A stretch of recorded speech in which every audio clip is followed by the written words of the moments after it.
Alrighty. Oh, we made it. We have made it to the last Fright Fest stream of 2025. Got through a fair amount. Even better, we ended it in part 13. I'll not zoom in on this, which is why I'm so low down. Nah, I will do. Fine, who cares? I went ending in part 13, which I feel is, fitting for the horror thing. Today, if I've updated it right, yep, Doki Doki Literature Club. A game I've been meaning to play for whatever, which has never got round to. What I haven't done is actually set it up in the stream, so I haven't even booted it up. So we'll be waiting a while on it actually, doing its first stuff, its first launch and all that crap. See if it actually works as well. Should do. It should be fine. Should be fine. Alright.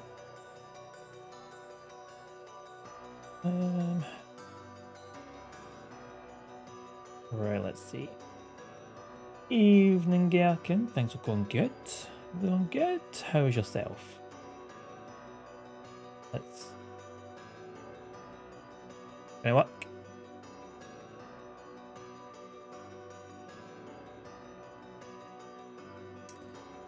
No is the answer. We'll click through and see. So, individuals suffering from anxiety and depression may not have safe experiences playing this game. Content warnings. You agree you're at least 13 years of age and you consent to your exposure of highly disturbing content. Let's undo that. So, we agree. Oh, good. I've never played this. Not suitable for children, those who are easily disturbed. Just going from being at the in-laws for the last few days. Very nice. How... Whoops, that's the wrong way. I'm not doing, so I'm not shouting over it. How are the in-laws? How was your time there? Full screen. Yeah, that looks fine. Yep. Nope. It's just it's disappeared from OBS. Cool.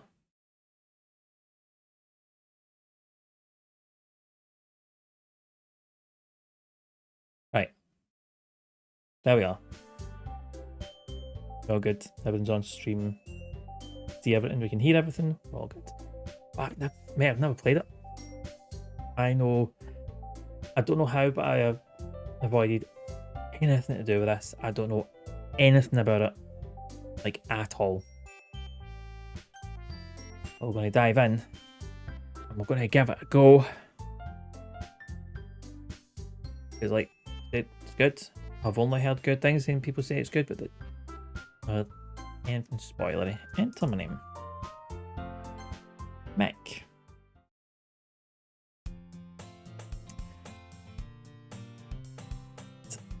I see an annoying girl running towards me from the distance, waving her arms in the air like she's totally oblivious to any attention she might draw to herself. Oh, sushi dinner. Nice. They'd been on holiday last month in Japan, so there's loads of pics of prezzies. Like a wall hanging of samurai cats. Wait, that does sound good. Get to Japan, man. Love to be at Japan. To be at Japan? I love to go to Japan. And be at. Be at, go at. That'd be good.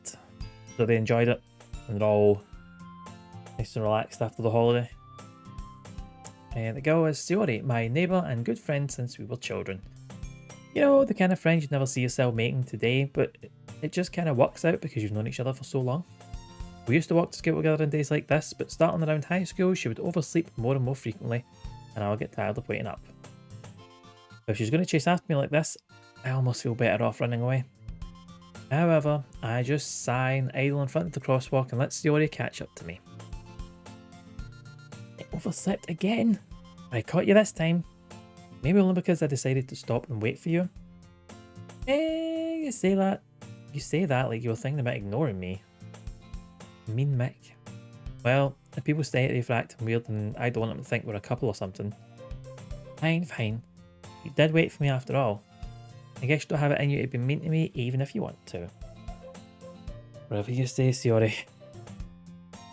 We cross the street together and make our way to school. As we draw near, the streets become increasingly speckled with other students making their daily commute. By the way, Mick, have you decided on a club to join yet? Club? I told you already I'm not really interested in joining any clubs. And I haven't been looking either. Eh, that's not true. You told me you would join a club this year. Did I? Did I? I'm sure it's possible that I did, in one of our many conversations where I dismissively go along with whatever she's going on about. God, man, I really regret naming this character after me because they sound like a dick. Shiori likes to worry a little too much about me, and I'm perfectly content just getting by on the average while spending my free time on games and anime. I was talking about how I'm worried that you won't learn how to socialise or have any skills before college. Your happiness is really important to me, you know. And I know you're happy now, but I die at the thought of you becoming a NEET in a few years because you're not used to the real world. Trust me, right? Don't make me keep worrying about you. Alright, I'll look at a few clubs if it makes you happy. No promises though. Will you at least promise me you'll try a little? I guess I'll promise you that. Yay! I let myself get lectured by such a carefree girl. More than that, I'm surprised I even let myself relent to her. I guess seeing her worry so much about me makes me want to ease her mind at least a little bit, even if she does exaggerate everything inside her head. School day is as ordinary as ever, and it's over before I know it. After I pack up my things, I stare blankly at the wall, looking for an ounce of motivation. Clubs. Shiori wanted me to check out some clubs. I guess I have no choice but to start with the anime club. Hello? Shiori? Shiori must have come in the classroom whilst I was spacing out. I look around and realise that I'm the only one left in the classroom. I'd catch you coming out of the classroom, but I saw you just sitting here and spacing out. So I came in. Honestly, you're even worse than me sometimes. I'm impressed. Don't know, we need to wait up for me if it's going to make you late to your own club. Well, I thought I might need some encouragement, so I thought, you know... Know what? Well, you could come to my club. Shiori. Yeah? There's no way I'm going to your club. Eh? Mine.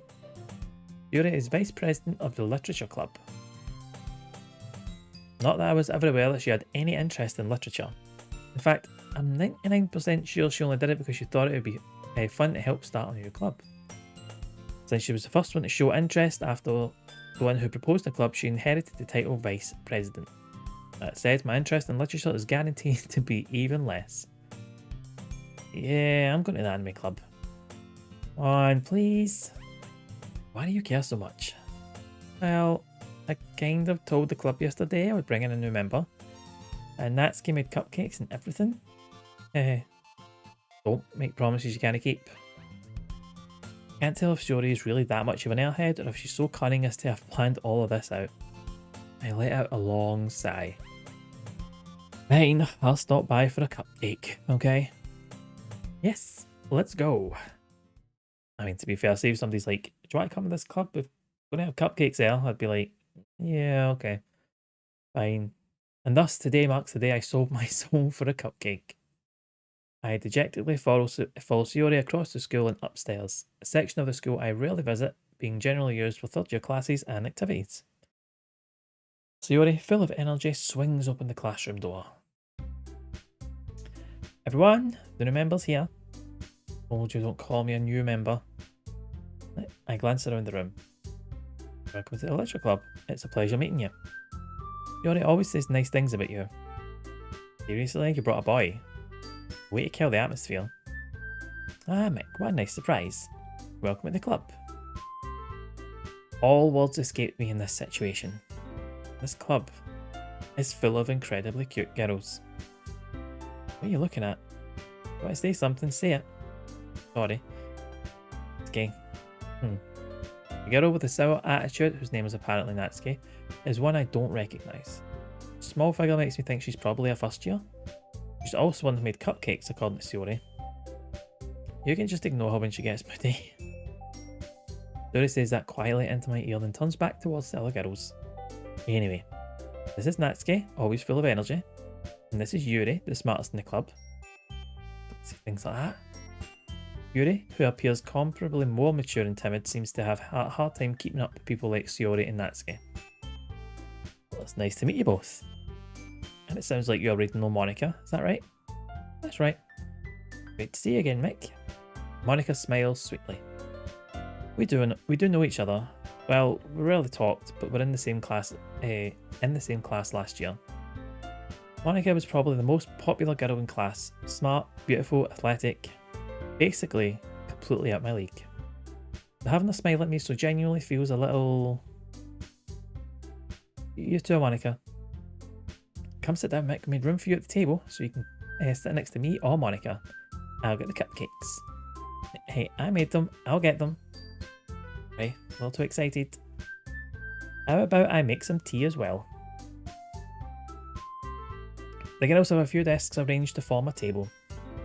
As Sayori mentioned, it's been widened, so there's one space next to Monica and one space next to Sayori.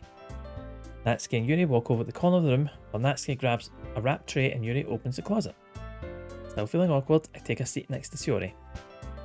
Natsuki proudly marches back to the table, tray in hand. Okay, are you ready? Ta-da! Natsuki lifts the foil off the tray to reveal a dozen white fluffy cupcakes decorated to look like little cats. The whiskers are drawn with icing and little pieces of chocolate were used to make the ears. Yeah, that does sound good. No idea you were so good at baking, Natsuki. Yeah, well, you know. Hurry and take one. Yuri grabs one first, then Monica. I follow. Yes. Yuri talks with her mouth full and has already managed to get icing on her face. I turn the cupcake around my fingers, looking for the best angle to take a bite. Natsuki is quiet. Can't help but notice her sneaking glances in my direction. She's waiting for me to take a bite. I finally bite down. The icing's sweet and full of flavour. I wonder if she made it herself. This is really good. Thank you, Natsuki. Why are you thanking me? It's not like haven't I heard this somewhere before? Made them for you or anything. I thought you technically did. You already said, well, maybe, but not for you, you know, you, dummy. Alright. I give up on Natsuki's weird logic and dismiss the conversation. Yuri returns to the table carrying a tea set. She carefully places a teacup in front of each of us before setting down on the teapot. Setting down the teapot next to the cupcake tray. You have a whole tea set in this classroom? But don't worry, the teachers give us permission. After all, doesn't a hot cup of tea help you enjoy a good book? I guess. Don't let yourself get intimidated. Yuri's just trying to impress you. That's not... Insulted, Yuri looks away. I meant that, you know, I believe you. Well, tea and reading might not be a pastime for me, but at least I enjoy tea. I'm glad. Yuri faintly smiles to herself in relief. Monica raises her eyebrow, then smiles at me. So what made you consider the literature club? Well... Do you want the honest answer? I was afraid of this question. Something tells me I shouldn't tell Monica that I was practically dragged here by Sayori. Well, I haven't joined the clubs yet, and Sayori seemed really happy here, so... Okay, don't be embarrassed. We'll make sure you feel right at home. As president of the literature club, it's my duty to make the club fun and exciting for everyone. Monica, I'm surprised. How come you decided to start your own club?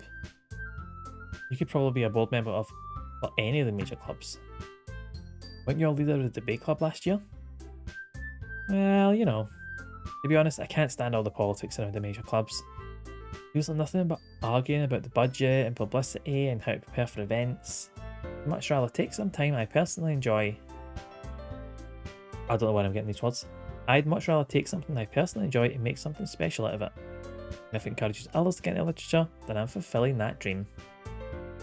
Monica really is a great leader. Yuri also nods in agreement. And I'm surprised there aren't more people in the club yet.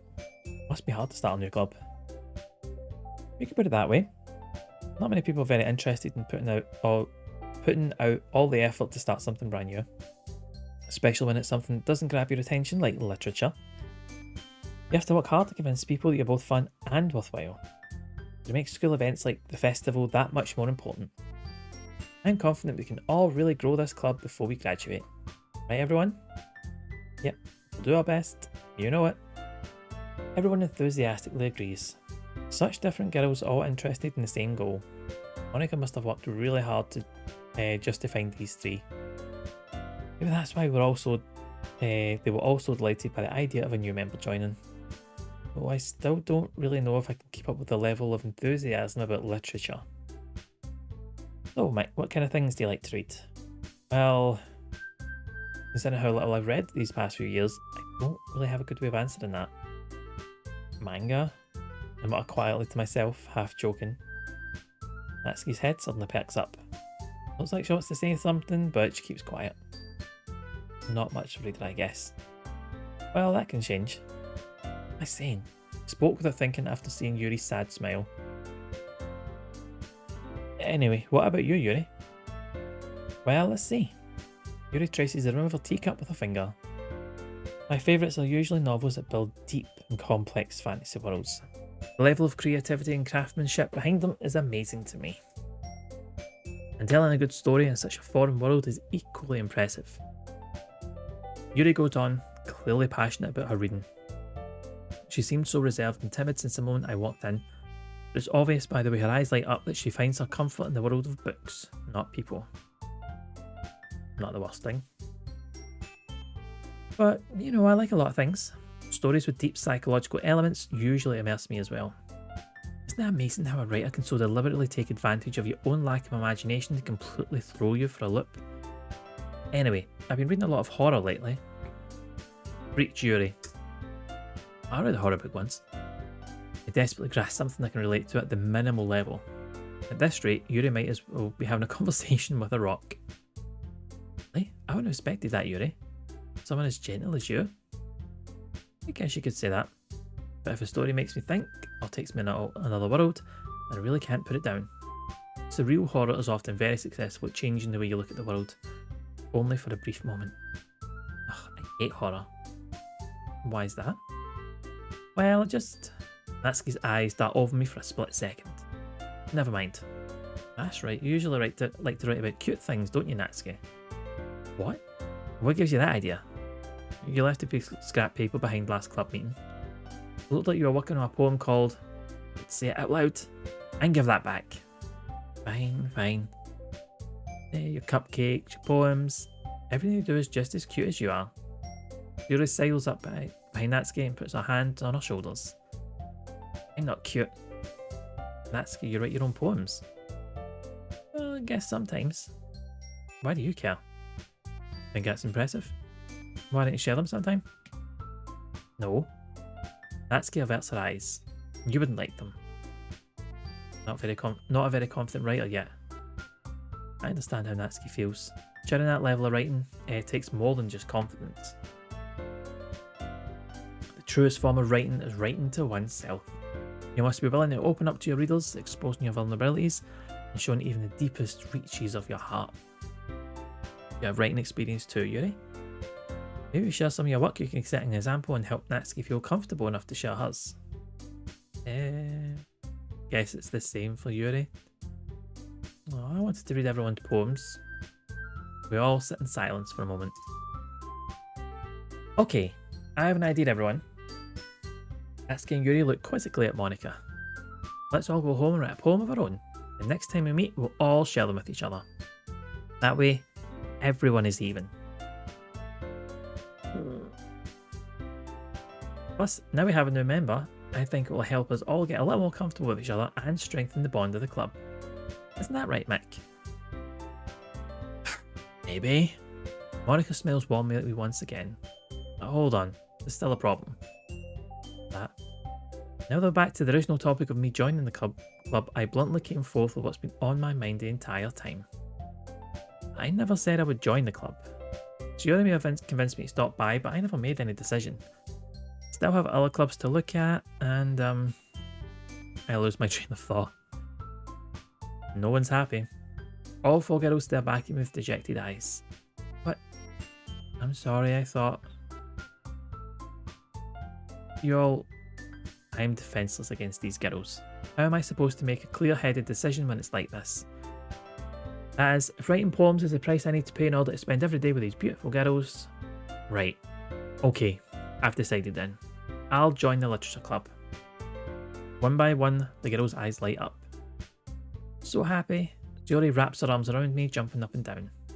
Hey, really did scare me for a moment. If you really just came for the cupcakes, I would be super pissed. And that makes it official. Welcome to the literature club. Thanks, I guess. Okay, everyone.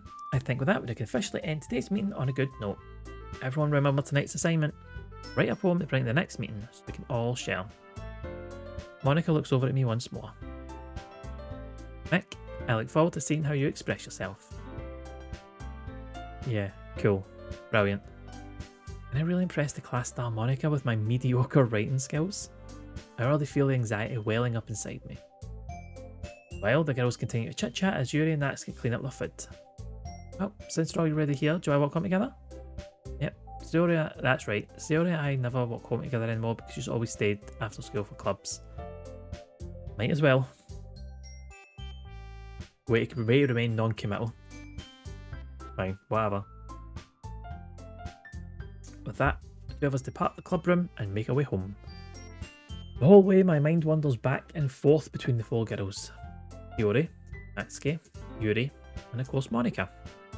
Will I really be happy spending every day after school in the literature club? Perhaps I'll have the chance to go closer to one of these girls. Alright, I'll just need to make the most of my circumstances and I'm sure good fortune will find me. And I guess that starts with writing a poem tonight. I guess it does. Dark Matter, how's it going? Dan as well, how are we both?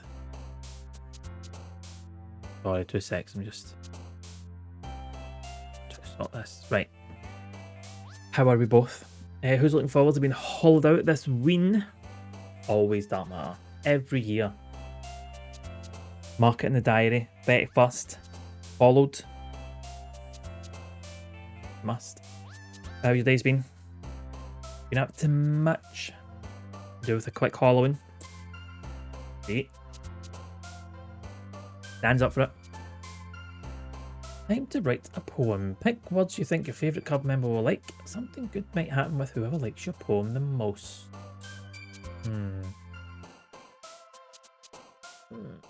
Right, tell me about it. This week has been particularly bad. I say bad. Just not, but slog's the best way to phrase it, I suppose. And we're starting the whole 40% in the office stuff now, so we're like, also had the team chat when he's coming in. You're like, I'll be in when I'm in. Don't need to fucking know. Actually purposely pick a desk away so I can just focus on getting shit done. He's sitting amongst a whole of people that just keep talking. You're just like, mate, can you just leave me alone for 2 minutes? Like, give me your phones are in for a reason. I get shit done. A whole broomstick, Dark Matter. I'm impressed. Massively so. A whole broomstick. I think that took some practice. Let's see. Words. I need to pick words. Let's go secretive. Adventure.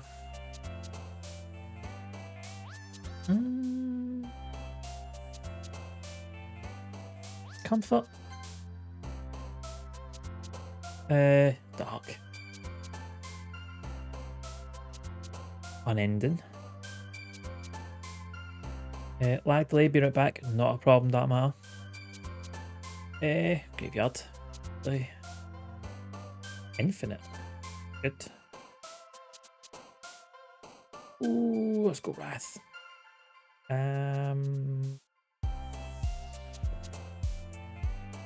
Broken makes a good poem, doesn't it? Rose, Destiny, Climax, Empty, Heartbeat, Vista, Heartbeat. I don't know why it does this every time you first join. Should be on a 45-second difference. Well, hopefully that's it. Done now. But plus side, catch up the last. You saw what happened 45 seconds ago. So, you know. Yeah, she's on my phone. Contamination.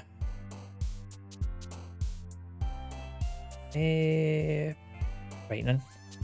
Oh, horror aspect, obviously. Like, I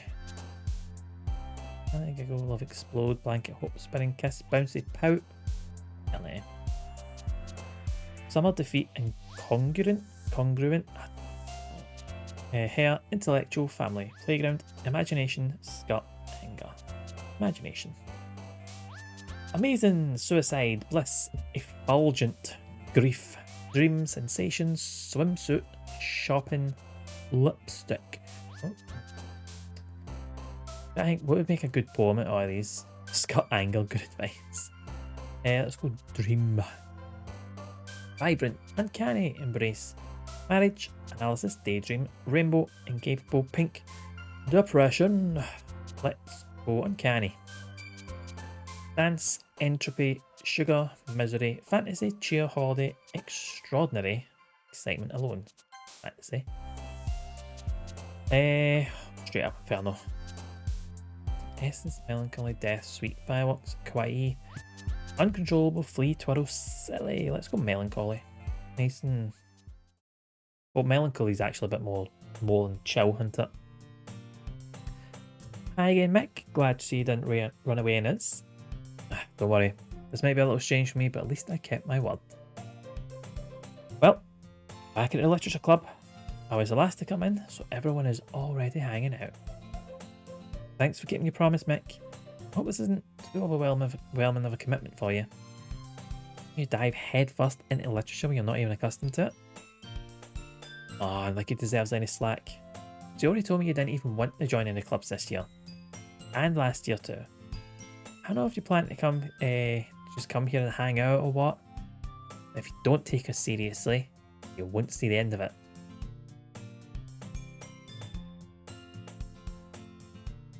British Club, don't know why, I can't read. Yeah, I'm just about managing with this text.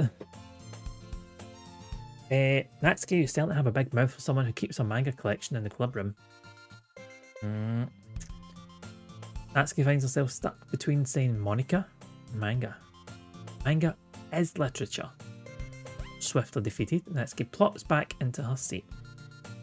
I would say manga's literature. I've got like... I've got a whole fucking shelf of it up there. Although saying that, I've only got one shelf of it up there. I need to get some more. I need to finish off my Junji Ito collection. I've got a ton there. Won't have it all. Need to grab a few more books. Mate. The only full set of manga I have is Death Note. I started getting Dragon Ball Z. It was the like the kind of compilation ones. So I've got 3. Actually, hold on.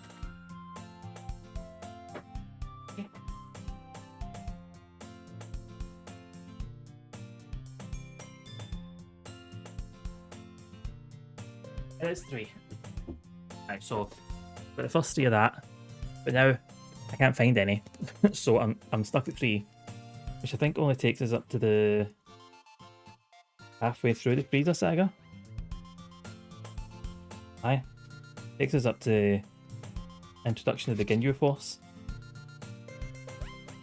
Aye, so it doesn't even go that far into it, which is annoying. I'm at this thing called Yao. Oh, don't know how you pronounce that. Yaoi? Should I say it's into me? Wink wink. I know we. Yeah, you mean Dark Matter. Yaoi. Thank you. Right. I went to this thing called Yaoi, or should I say it's into me? Wink wink. Well. Don't worry guys. Max always gives his best as long as he's having fun. Like this one right here. He helps him with busy work without me even asking. Like cooking, cleaning my room, how dependable. Sorry, that's because your room is so messy it's distracting. And you almost set your house on fire once. Is that so? It's a fun fact, I nearly set my house on fire when I was like 6. You're really good friends, aren't you? You might be a little jealous. Come, you and Mick can be good friends too. Yuri? As usual, Yuri seems oblivious to the weird situation she just put me into. Oh, Yuri even brought something today, you know. Wait, Yuri. Me? Not really. Don't be shy. Really nothing. Like, you started now, come on. Come on. Never mind. Yuri made it sound like a big deal when it's really not. Ew, what do I do? Sorry Yuri, I wasn't thinking.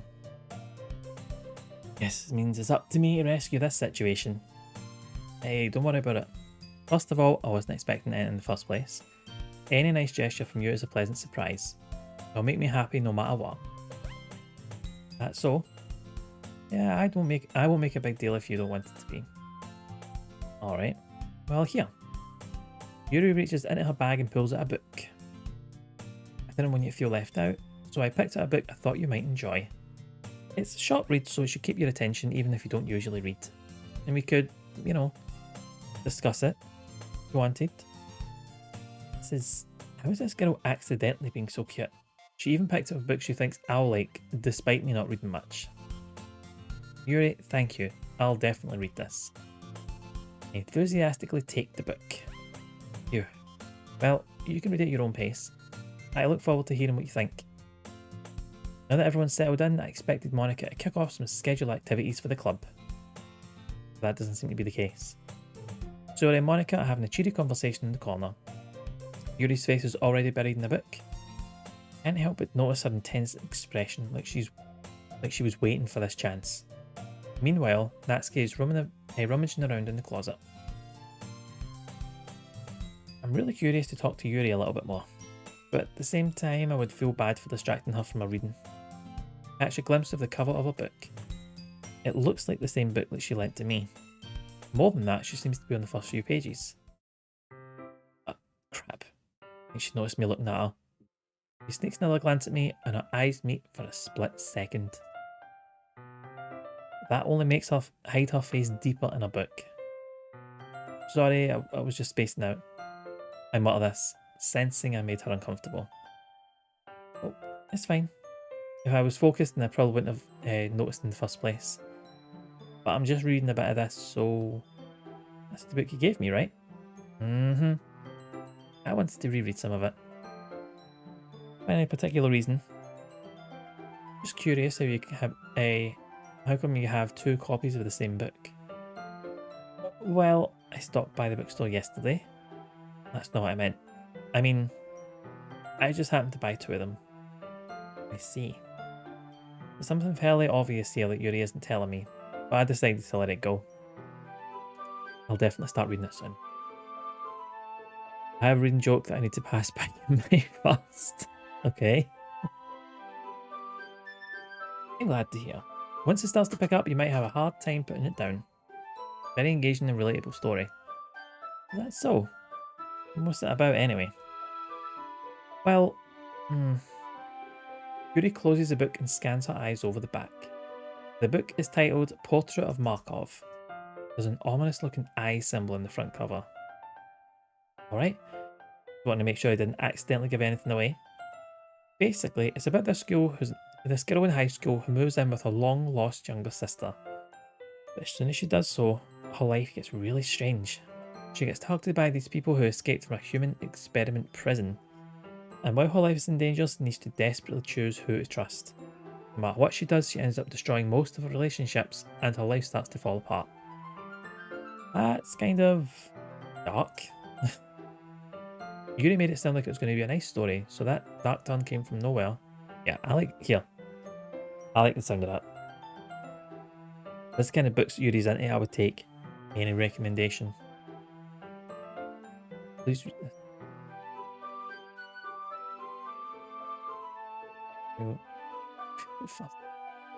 Dark matter. I mean, yeah. But it's not actually that bad. I think you're fine. That much. I think you passed. Actually, Dan, there was a book I was recommended. That I saw was recommended. Like a streamer was watching. Don't know if you've read it. I wrote it down actually. 2 secs. I think it's a horror book. The Fisherman by John Langan. Have you heard of that? If you have you read it? And if you have, it's worth it. You originally, or if anyone's read it, actually, not just Dan. No, Dan likes the books. I'm a fan of that sort of thing, like. No, it's not that. I mean, I can definitely enjoy these kind of stories, so don't worry. Hope so. I forgot that Yuri's into those things. So shy and reclusive on the outside, but her mind seems to be completely different. It's just those kind of stories that challenge you to look at life from a strange new perspective. And horrible things happen not just because someone wants to be evil, but because they have their own goals or their own philosophy that they believe in. And suddenly, when you thought you related to the protagonist, they made out to be the naive one for letting their one-sided morals interfere with the villain's plans. I'm rambling, aren't I? Again, sorry. Don't apologise. I haven't lost interest in anything. Well, I guess it's alright then.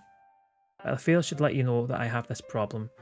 When I let things like books and writing fill my thoughts, I kind of forget to pay attention to other people. So I'm sorry if I end up saying something strange. And please stop me if I start talking too much. I don't think you need to worry. That just means you're passionate about reading. The least I can do is listen. It's a literature club after all. That's true. In fact, I might as well get started reading it, right? You don't have to. Then, a moment ago you said you were looking forward to it. Let me just get the book. I quickly retrieve the book that I put in my bag. Alright, it's fine if I sit here, right? I slip into the seat next to Yuri's. Yeah. I mean, I would wait before she said, yeah, it's fine, before you plank your arse, but, whatever. Are you sure? You seem a little apprehensive. I'm sorry. Not that I don't want you to. It's something I'm not very used to. That is, reading in company with someone. See? Well, just tell me if I end up distracting you or anything. Alright. I open the book and start the prologue. It's like, oh. Sorry. I thought this was the chair, not your lap. Oops. You've tried that one before, haven't you, Dark Matter? I soon understand what Yuri means about reading in company. It's as if I can feel her presence over my shoulder as I read. Not a particularly bad thing. Maybe a little distracting, but the feeling is somewhat comforting. Yuri's in the corner of my eye. I realise she's not actually looking at her own book. See, I don't mind reading with other people. Still, sometimes if me and Carla are in a reading mood, we're at the living room, like on YouTube, while it'll be like kind of lo-fi beats, but usually we put on like the fireplace noise. We just put that on, turn that up, and we just sit in the same room and read. Quite nice just having somebody there. I glance over. It looks like she's reading from my book instead. Sorry, I was just... You really apologise a lot, don't you? Just gonna apologise for that. I don't really mean to. Sorry. I mean... Here, this should work, right? I slide my desk until it's up against Yuri's and hold my book more between the two of them. I suppose so.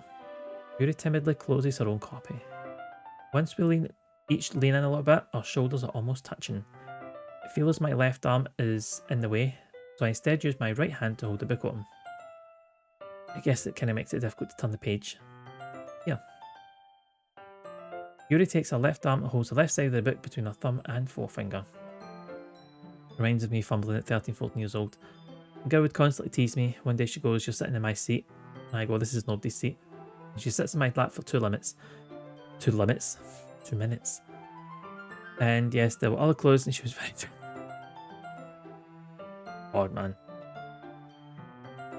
See, like 13 or 14 of me just wouldn't know how to deal with that situation. You just be like, actually saying that. See if that happened now, I'd be like, what is going on? Like, I mean, it's different now, being married and stuff, obviously. But I mean, if it was now and I was single, I'd still be like, what the fuck is happening? I'd be like, sit there, and you go. I just didn't get it at the time. The joys of hindsight, and being older and just not a stupid teenager. I do the same thing with my right arm on the right side of the book. That way, I turn the page and Yuri slides it under her thumb after it flips to her side. That activity, you're like, okay, Dan, we all can't be as attractive as you, right? And as smooth and suave, right? Like that. Some of us just have to deal with being mentals the whole life, right? Ride a motorcycle and wear a little jacket, smoke a cigarette. We'll see the fucking, like, how is anybody meant to compete with that? Like, the only thing I can bring to the table is like, fuck, I don't know. I'm middle aged. I have like fucking beer belly. There you go. That's what I'm bringing to the table. Fucking honestly, it's a good thing I'm married. I'd fucking die alone if I wasn't. But holding it like this, we're hardly even closer together than before. Actually, kind of distracting me.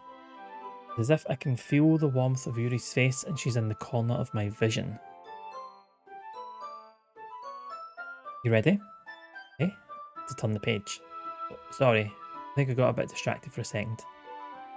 I glance over at Yuri's face again, and her eyes meet. I don't know how I'll be able to keep up with her. It's okay. You're not as used to reading, right? I don't mind being patient if it takes you a bit longer. Probably the least I can do. Since you've been so patient with me. Yuri looks like she eats OXO cubes. But that is such a specific insult, man. Like, just don't even fucking bother turning that into ball dishes. Just like, and she goes like, but that right? Serious question for this, right? Is she the kind of person she'll open the cube right and just munch on it, or does she like scrunch it up in the foil and then just rip off the top and just take a shot and just mush it into granules? Like, what kind of vibe? Just lets it dissolve in her gub. I hold Jason, or is in granules. Like, I'm constantly hard. Doctor says I need to get to the ASAP. Well, can't matter. That's the recommendations. Was it more than 4 hours? In the gum, like a like a tin bag. Or it's just like sticking on and just rub it in like all the way round. I think it'd be like all day if it was a hole. Well, some people like slow burn, don't they? Like, some people like, well, see if you like mash it into a powder, and it's like it dissolves too quickly. Whereas if you leave it in like dark chocolate, you might just kind of let it sit and just melt into the tongue, so you get like the whole effect, so it's not too bitter.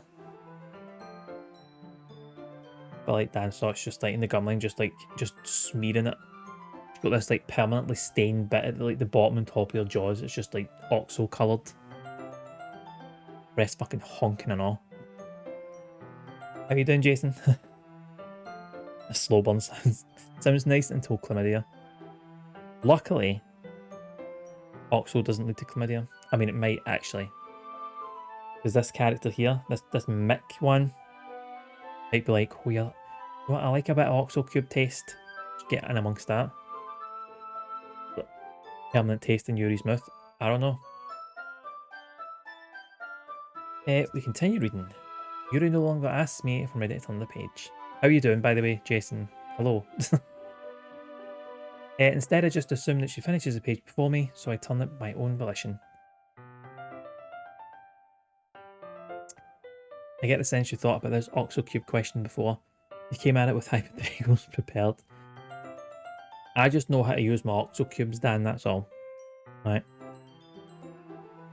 Just Yeah, I'm a crusher in the foil, rip.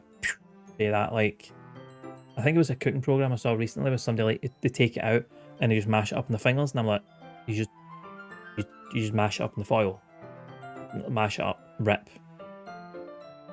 Pap it in, then you don't have to, like, arse a bit of it in your fingers, like. So I've had recent experience, okay. But also I do like oxo cube. Not to eat, just, you know, like from a bolognese and shit. Good stuff. Much better than a stock pot, I think. Less salty. Anyway. Continue the first chapter in silence. Even so, turning each page almost feels like an intimate exchange. You know what, Dan? Most people underestimate me. This is like a fucking blank canvas, but there's plenty going on up here. Which would be more convincing if I didn't stutter over my own words. Here we are.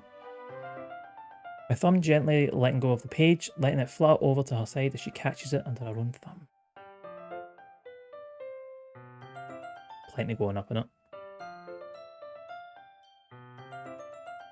Oh, up in here. Fuck. Yes. Fuck's sake. How you make Dan? Got to admit, it could be better. Ran over a pothole on a bike and now I have to get to your right leg. I think he was doing fine until he popped up here for the Oxo chat. I mean, most people would be. Sciatica is... yeah. Sciatica's not fun. Although, it's that thing, I don't have sciatica anymore. On the other hand, I got permanent nerve damage, but I can't feel it, so I don't get sciatica. So... yay. It's been more of... oh, it's more of a highlight in your day. Oh, that's... I'm glad, like... I'm glad I can bring some highlights.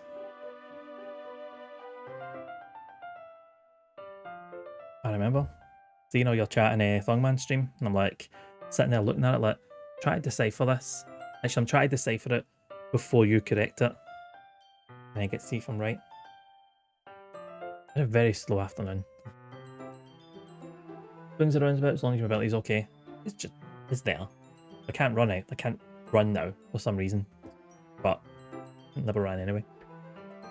He's been training two folk in work for a couple of months, and one of them told me today he's leaving the business tomorrow. It wasn't your training, was it? Like, he's that bad. I mean, I trained someone. I trained her for one day, and she just never came back. I try not to take it personally. This was years ago, but it was literally like one day, and she just didn't come back. And people like, have you heard from him? Like, I haven't. Have you? And she just never came back.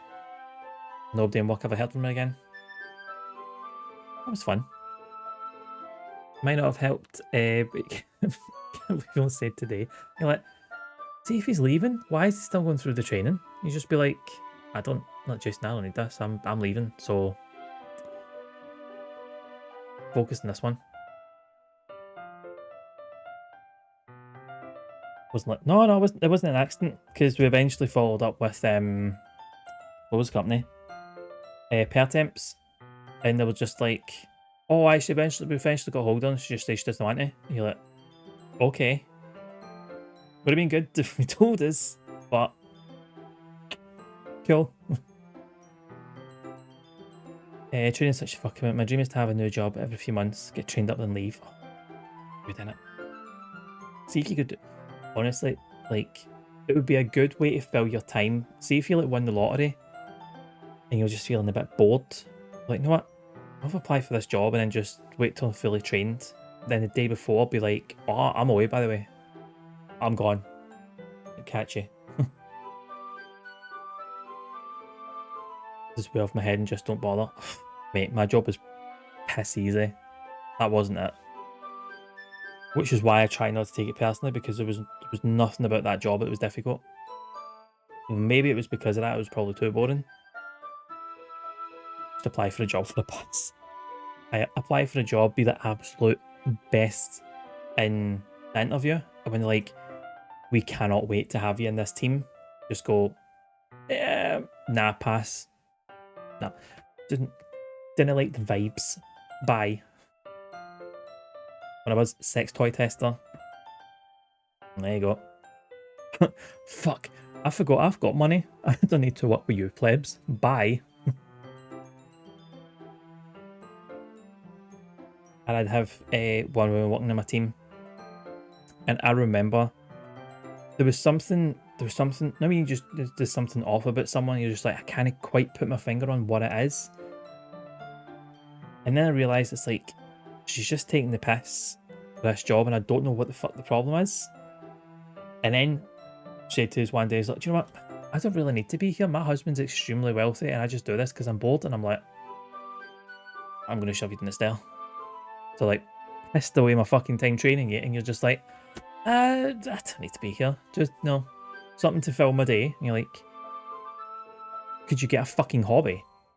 Like, I need to be here. I don't have a wealthy husband, unfortunately. I need to work for this money. You can fuck off. That is a hobby. Like, pissing me off. Like, shut up, Jason. I'm not having it.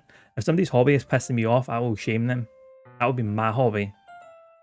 No having it. Another possibility, you need to apply to jobs for money. I tried. I went to training. I was like, I did my training. Yeah, I'm not kink shaming. I'm hobby shaming. There's a difference.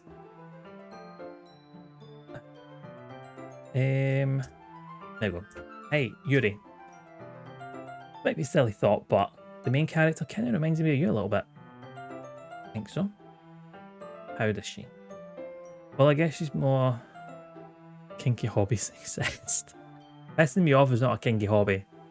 It's just annoying. Well, I guess she's more blunt in a lot of ways. But she also second guesses all the things she says and does. Like she's afraid she'll do something wrong. Not like I can see her head or anything, but they're kind of reminiscent of some of your mannerisms. Sounds a bit like a put down than anything else. Yuri remains silent for a moment. But Mick, that's probably a terrible thing to have in common with her.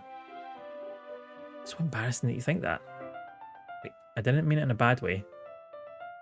Mick kinky scandal. That sounds like something totally different, Dark Matter.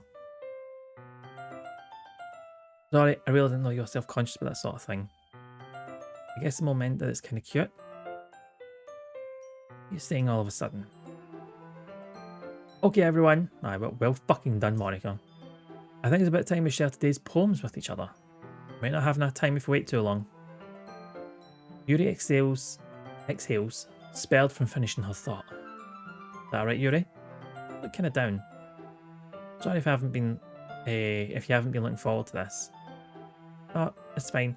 It's just Mick, like, you know, shattering my fucking character in 2 sentences or less. Yuri releases her hand from the book, causing it to close on top of my thumb. Alright, I guess I'll do some more reading tonight. Or would you prefer I only read it with you? I guess I don't have too much of a preference either way. In that case, I'll read a little more tonight. It'll be more fun to read with you after it picks up a bit, you know? That's good reasoning. In that case, feel free to finish the first 2 chapters in your own time. Alright. I stand up. I make a mental note of where I left off in the book and slip it into my bag. Mental note. There's a bookmark. Fuck me, man. Too much pressure. By the way, did you remember to write a poem last night? You know what? My relaxation ends. Can't believe I agreed to do something so embarrassing. I couldn't really find much inspiration since I've never really done this before. Well, now that everyone's ready, why don't you find someone to share with? And wait. Suri and Monica enthusiastically pull out the poems. Suri's is on a wrinkled sheet of loose leaf torn from a spiral notebook. On the other hand, Monica wrote hers in a composition notebook. You can already see Monica's pristine handwriting from where I sit. That's again, Yuri reluctantly comply as well, reaching into their bags. I do the same. Who should I show my poem to first? Does this choice matter? Rose is red, violets are black, full of shit, but so are you. That's the kind of crap I would end up writing. I'm not good at poems. Actually, see if you give me like a month, I could come up with something pretty much along those lines. But if you're like, doing something now, nah. Just nah. Go it top to bottom. I'm most comfortable sharing it with Story first. She's my good friend after all. It's a good poem, Mick. Sure it's your first time? Yeah. Not that good. Am I the kind of guy who'd be writing poems in his spare time? Maybe. I guess you're right, but that's why it impressed me. Well, to be honest, I was afraid you wouldn't do it seriously, or that you wouldn't write one at all. I'm really happy that just that you wrote one. It reminds me of how you're really part of the club now. Not to mention the fact that I'm standing in front of you in the club room. Of course, I'm not really into it yet, but that doesn't mean I'll break my promise. See, like I said before, Mick, deep down you're not selfish at all, you know. Trying new things like this for other people, that's something only really good people do. Thanks, Jory. I'm not sure if Jory sees the full picture of my motive here. But then again, I can't deny she's part of the reason I joined. I like your freeform. It must have taken a lot of work to make sure it has no flow or rhyme at all. But it's supposed to be limerick. But cheers. Cheers. Don't know how much this means to it all. And I'm going to make sure you have lots of fun here, okay? That'll be my way of thanking you. Alright, I'm going to hold you to that. Now we read my poem too, right? Don't worry, I'm really bad at this. We'll see about that. Dear sunshine, the way you glow through my blinds in the morning, it makes me feel like you missed me. Kissing my forehead to help me out of bed, making me rub the sleep from my eyes. Are you asking me to come out and play? Are you trusting me to wish away a rainy day? I look above, the sky is blue, it's a secret, but I trust you too. If it wasn't for you, I would sleep forever, but I'm not mad. I want breakfast. Great. This is just a guess, but do you wait until this morning to write this? No. A little bit. Can answer just a little bit to a yes or no question. I forgot to do it last night. Well, at least that makes me feel a little bit better about myself. What do you mean? Still tried my best. I didn't mean to say that it was a bad poem. It came out nice. Or, how should I put it? Sounds just like you. Really? Especially that last line. I made eggs and toast, even though you were late to school. It's bad to skip breakfast. True. I get all cranky. Well, I guess there's no point in arguing. Anyway, thanks for showing me. It was so much fun. Monica's the best. Yeah. Next time I won't forget, and I'm going to write the best poem ever. Well, I guess look forward to it. Sorry. Let's just go through it. If you're not going to take this club seriously, then go home. Harsh. Actually, I've wrote a poem and everything. Expect me to believe that you actually put effort into this? Or you think I'm stupid? I'm not a writer. I'm not even a poet. I'm just not very good, but yeah, I did put an effort. We all start somewhere, right? If you're still proud of the first poem you ever wrote, then I'd like to read it. Painful to think about? Fine. Well, sorry. You'll get better anyway. I tell you what to improve, but you're better off just trying again. Fair enough. Each their own, I guess. Anyway, I guess I gotta share mine now. Knowing you, you'll probably think it's stupid. Eagles can fly, monkeys can climb, crickets can leap, horses can race, owls can seek, cheetahs can run, eagles can fly, people can try, but that's about it. Alright. Told you weren't going to like it. I like it. You lied. What? Just be honest. I am. Why are you so convinced I wouldn't like it? Because everyone in high school thinks that writing has to be all sophisticated and stuff. I wouldn't say sophisticated, just makes sense. because it's arse. It's tight. That's gay. But I'm not going to say that to you because I'm not horrible. So people don't even take my writing seriously. But isn't the point of poems for people to express themselves? Your writing style wouldn't make your message any less valid. Exactly. I like it when it's easy to read but it hits you hard. Like in this poem. Seeing everyone around you do great things can be really disheartening. So I decided to write about it. I get it. But the other nice thing about simple writing is that it puts more weight on the wordplay. Like, I set up for a rhyme at the end, but I made it fall flat on purpose. It helps bring out the feeling in the last line. So you did. I guess more went into it than I realised. This is what it means to be a pro. I'm glad you learned something. Didn't expect that from the youngest one here, did you?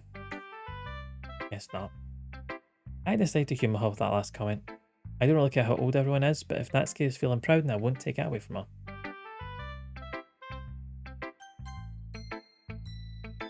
Yuri. As Yuri reads the poem, I notice her eyes lighten. Exceptional. What was that?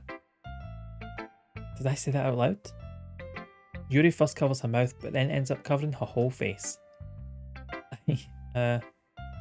Hate me? You really didn't do anything wrong, Yuri. I guess you're right. What am I getting so nervous for? Yuri takes a breath. So, what kind of writing experience do you have? Your use of imagery and metaphors indicates you've written a lot of poetry before. Really? That's a huge compliment coming from you. This is actually my first time, really. What's Satan? She got her whole face like it's the size of a tenement. Oh, you really don't like Yuri, do you? Like, first up, it's like, oh, fucking, like Oxo-Eater. And it was like, he'd the size of a tenement. Maybe she's got giant hands. We haven't actually seen her hands, have we? She'd be huge. And you know, it's actually my first time, really. Yuri stares at me blankly, then opens my poem again. Just keep etching the size of a tenant in the corner of my eye. I know that. It just meant Yuri trails off, unable to find an excuse. She traces her finger along the words in the poem as if breaking it down more thoroughly. Yeah, okay. This is the reason I was able to tell. It's just that there are specific writing habits that are usually typical in new writers. And having been through that myself, I kind of learned to pick up on them. I think the most notable thing I recognise in new writers is that they try to make their style very deliberate. In other words, they tend to pick a writing style separate from the topic matter and they form-fit the two together. The end result is that both the style and the expressiveness are weakened. Once Yuri finds her train of thought, it's as if her demeanour totally changes. Her stamina is completely gone and she sounds like an expert. Of course, that's not something you can be blamed for. There are so many different skills and techniques that go into writing even a simple poem. Not just finding them and building them, but getting them to work together is probably the most challenging part. It might take you some time, but it all comes with practice and learning by example and trying new things. I also hope that everyone else in the club gives you valuable feedback. Natsuki can be a little biased though. Biased how? Well, never mind. I shouldn't be talking about people like that. Yuri. Well, we know your Oxo secret, so you might as well just start spilling everybody else's. It's fine. I'm not sure if Yuri's apologising to herself, to me, or Natsuki. Mind if I read your poem now? Please do. I'd love to share my thought process behind it. Yuri smiles dreamily as if that's a rare opportunity for her, which itself is kind of funny. After all, isn't it supposed to be a literature club? Ghost under the light. The tendrils of my hair illuminate beneath the amber glow, bathing. Must be this one. The last remaining streetlight to have withstood the test of time. The last yet to be replaced by the sickening blue-green hue of the future. I bathe. Calm, breathing air of the present but living in the past. Light flickers. I flicker back. I like that one actually. The biggest issue with beginners is inconsistency. Try to cram in too many themes, ideas, so Yuri isn't far off. Yuri seems like she knows what she's talking about, doesn't she? Like, regardless of head size or Oxo hobby. I'm sorry I have such terrible handwriting. What? I wasn't thinking that at all. It took you a long time to read. I just don't read script very often. I actually think your handwriting is pretty. That's a relief. Also, I liked the poem, which helps. Even though it's short, it was really descriptive. It wasn't too short. I usually write longer poems. Not at all. I'm really glad you like it. I'll be honest, since it's the first time sharing, I wanted to write something a little more mild. Something easy to digest, I suppose. I need this more in-depth stuff here, Yuri. Are you any ghosts, Yuri? Actually, this story isn't about ghosts at all, Mick. Really? Totally missed the point. Well, I suppose you did only glance over it after all. But remember that poets often express their own thoughts, feelings and experiences in their work. They usually do more than tell a simple story or paint a picture. In this case, perhaps the subject of the poem has only been symbolically compared to a ghost, lingering in the last remaining place of comfort, unable to let go of the past, and soon to be left with nothing. That's a lot more solemn, putting it that way. Hadn't even thought of that. Impressive. It's nothing really. Yours was impressive too, so... if anything, I could probably learn a thing or two from you. Think so? Yeah, of course. You know, I was really nervous about doing all this, but in the end, I enjoyed it. I'm going to keep doing my best for you, Mick. Me too. Is that me too as in, I'm going to keep doing my best for me, or I'm going to keep doing my best for you, Yuri? That's unclear. Having a good time so far? Aye, go on. Glad to hear it. By the way, since you're new and everything, if you ever have any suggestions for the club, like new activities or things you can do better, I'm always listening. Don't be afraid to bring things up, okay? Alright, I'll keep that in mind. Of course, I'll be afraid to bring things up. I'm much better off just going with the flow until I'm more settled in. Anyway, want to share your poem with me? Kind of embarrassing, but I guess I have to. Don't worry, Mick. We're all a little embarrassed today, you know. But that's that sort of barrier that we'll all learn to get past soon. Yeah, I guess. I hand Monica my poem. Great job, Mick. I was going oh in my head while reading it. Really metaphorical. I'm not sure why, but I didn't expect you to go for something so deep. I guess I underestimated you. Fucking twice today that's happened. It's easiest for me to keep everyone's expectations low. That way it always counts when I put in some effort. That's not very fair. Well, I guess it worked anyway. You know that Yuri likes this kind of writing, right? Writing that's full of imagery and symbolism. Unlike Jory, who likes using simple and direct words to describe happiness and sadness. Yuri likes it when readers are left to derive their own meaning out of it. It's very challenging to write like that effectively. Both allowing people to get something out of it just by feel, or letting them deeply analyse all the nuances. It can take years of practice, which I'm assuming Yuri has at this point. I never really asked though. Sure, I'm nowhere near her level yet. Yeah, don't worry so much about that. You do your own thing. Just keep exploring and learn by trying new things. I'm sure I'll end up trying different things a lot. It could take a while before I feel comfortable doing this. It's okay, I'd love to see you try new things. It's the best way to find the kind of style that suits you. Everyone else might be a little bit biased towards their own kind of styles, but I'll always help you find what suits you the most. So don't force yourself to write the way everyone else wants you to write. Don't have to worry about impressing them or anything. Yeah, okay. Anyway, do you want to read my poem now? Don't worry, I'm not very good. You sound pretty confident for someone who claims not to be good. Because I have to sound confident. That doesn't mean I always feel that way, you know. Okay. Give me the poem. Hole in a wall. It couldn't have been me. See the direction the sparkle protrudes? A noisy neighbour? An angry boyfriend? I'll never know. I wasn't home. I peered inside for a clue. No, I can't see. I reel, blind like a film left out in the sun. But it's too late. My retina's already scorched with a permanent copy of the meaningless image. It's just a little hole. It wasn't too bright. It was too deep. Stretching forever into everything. A hole of infinite choices. I realised now that I wasn't looking in. I was looking out.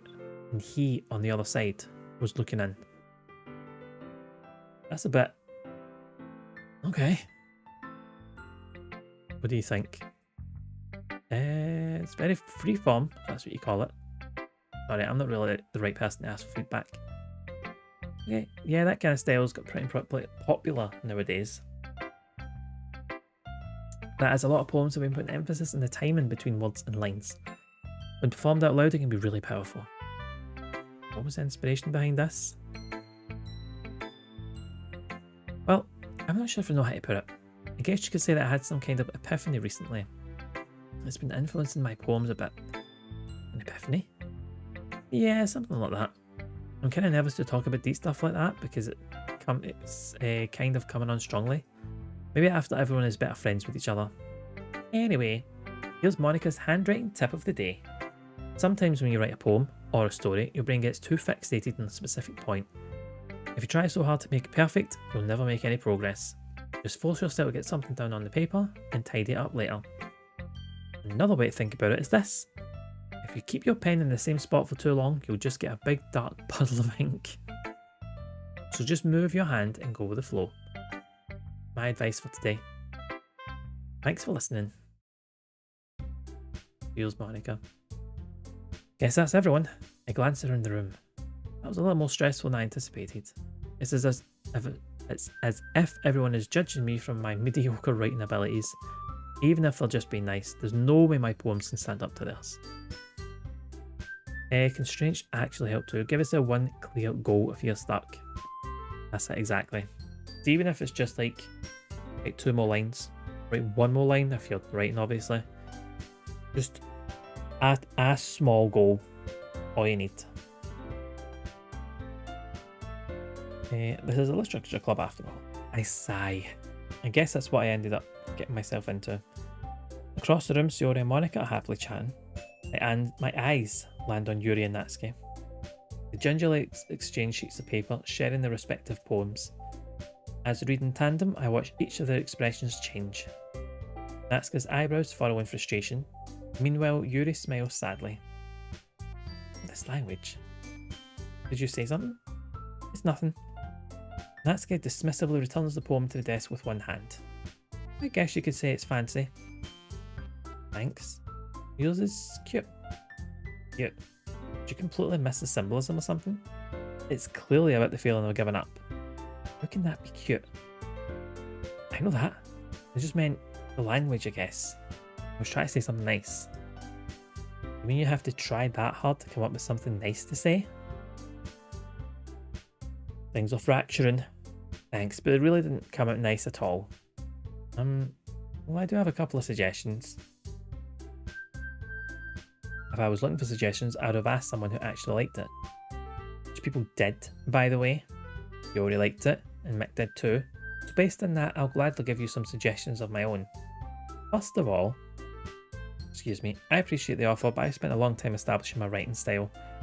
I don't expect it to change anytime soon, unless of course I come across something particularly inspiring, which I haven't yet. And Mick liked my poem too, you know. He even told me he was impressed by it. Natsuki suddenly stands up. Oh, I didn't realise you were so invested in trying to impress a new member, Yuri. Alright, Yuri stands up as well. Maybe you're just jealous that Mick appreciates my advice more than he appreciated yours. I usually think more in lines of tools. You have force yourself to write an AABC rhyme scheme or some syllable limitations. I don't know what that means with AABC rhyme scheme. I'm not sure what that is. And by not sure, I mean I don't know what that is. So.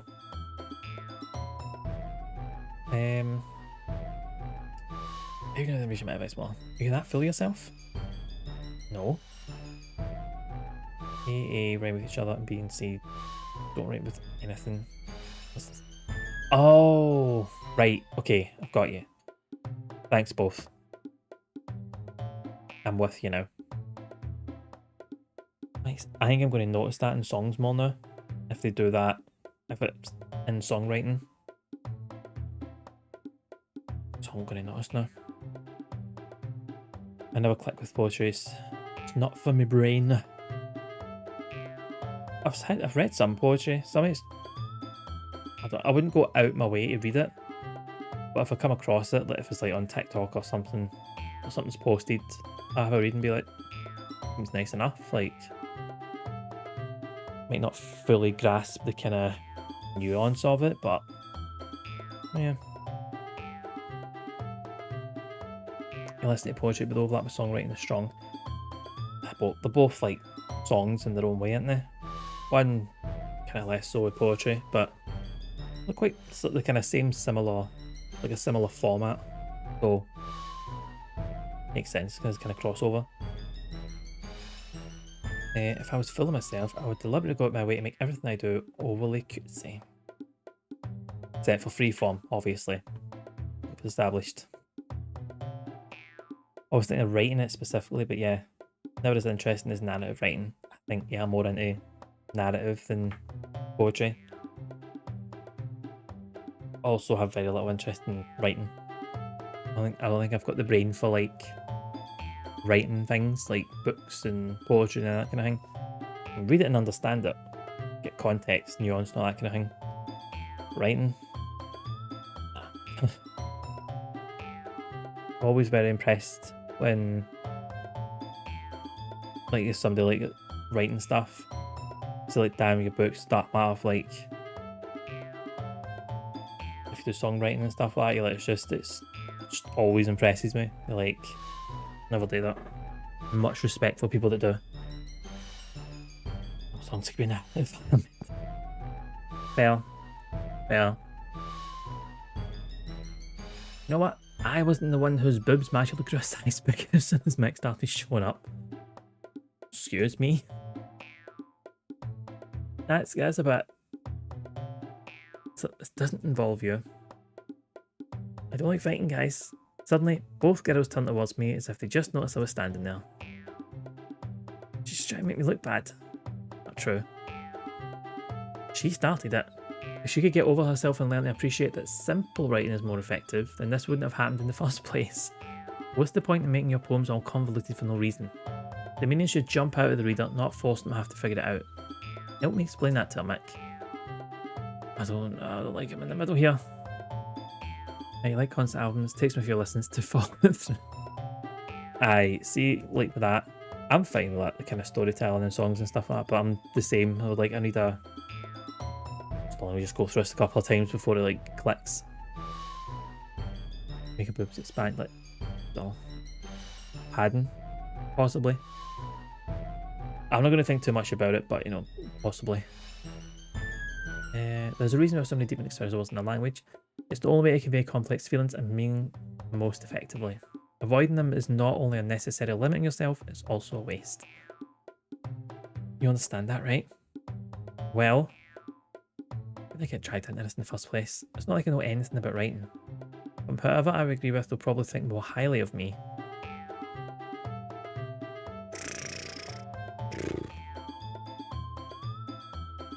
I do actually agree with Yuri's take on it, but the best concept albums typically have one central theme that's very easy to resonate. Pink Floyd's The Wall, the specific points and getting there, they'll do have some more nuance. The Wall is actually really a good example. I've listened to that and do really like it. Really need to watch the film. Maybe it's been long enough that like everybody involved has been outed as like problematic or something and you just shouldn't watch it. Annoyingly, like what's it called? Rosemary's Baby. Read the book recently. I thought, oh, that's fucking good. I was like, what about the film? Saw who directed it. I'm like, no, thank you. Annoyingly.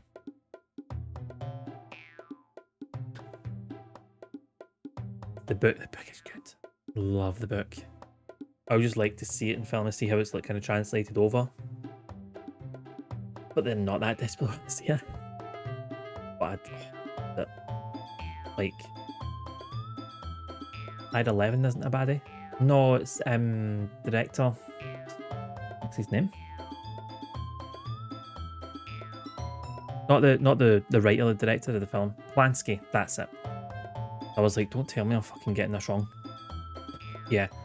Massively so. And I'm just like, oh, I would love to see the film, but do you know what? There's plenty of other films I haven't seen yet. Like, plenty with people that aren't problematic, like, as far as I know, Chainsaw Man film, Guillermo del Toro's Frankenstein, to name a couple. Oh, shit, so.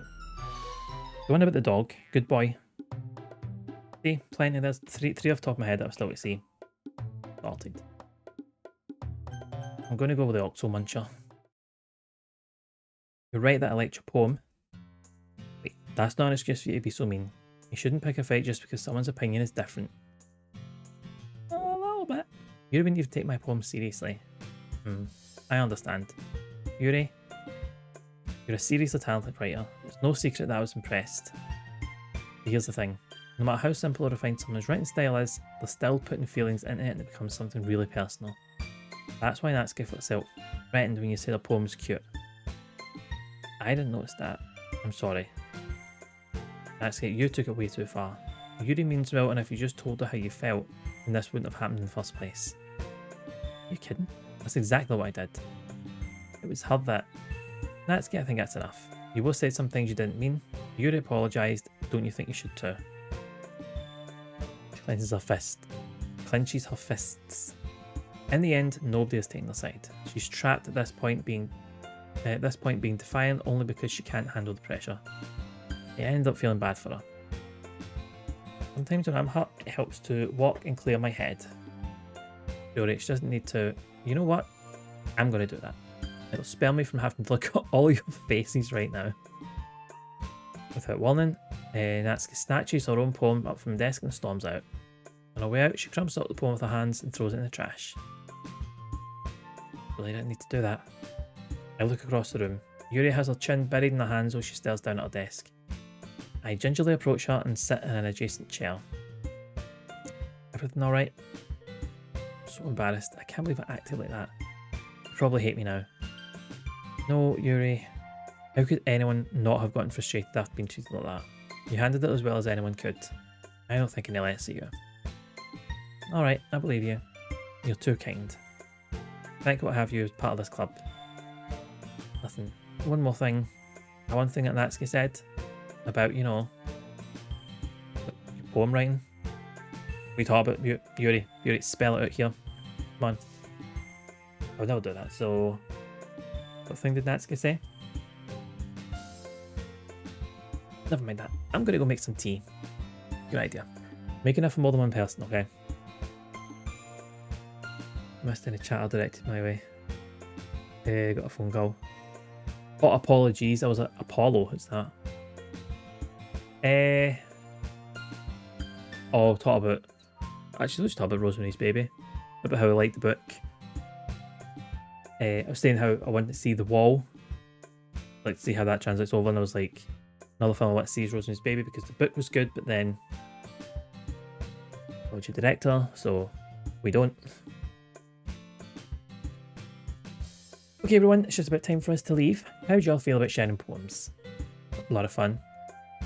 Overall worth it. Mostly. How about you? I'd say the same. Neat thing to talk about to everyone. In that case, we'll do the same thing tomorrow. And maybe you'll learn something from your friends too. So your poems will turn out even better.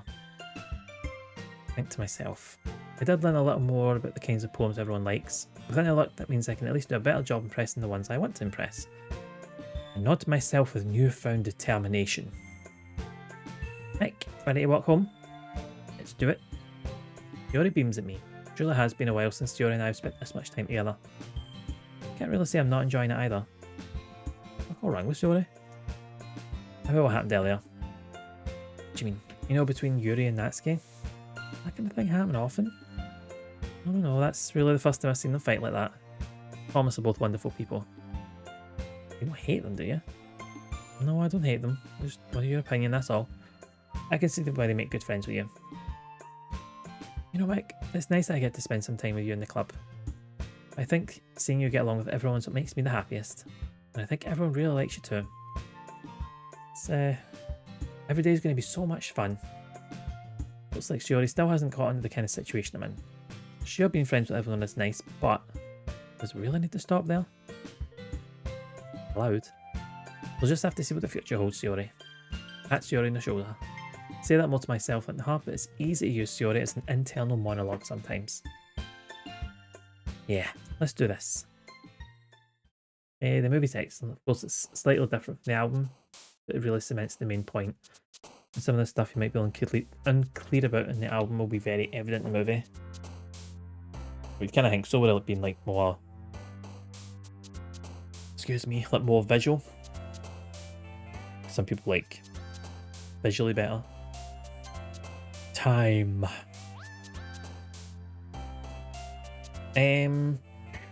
Whirlwind.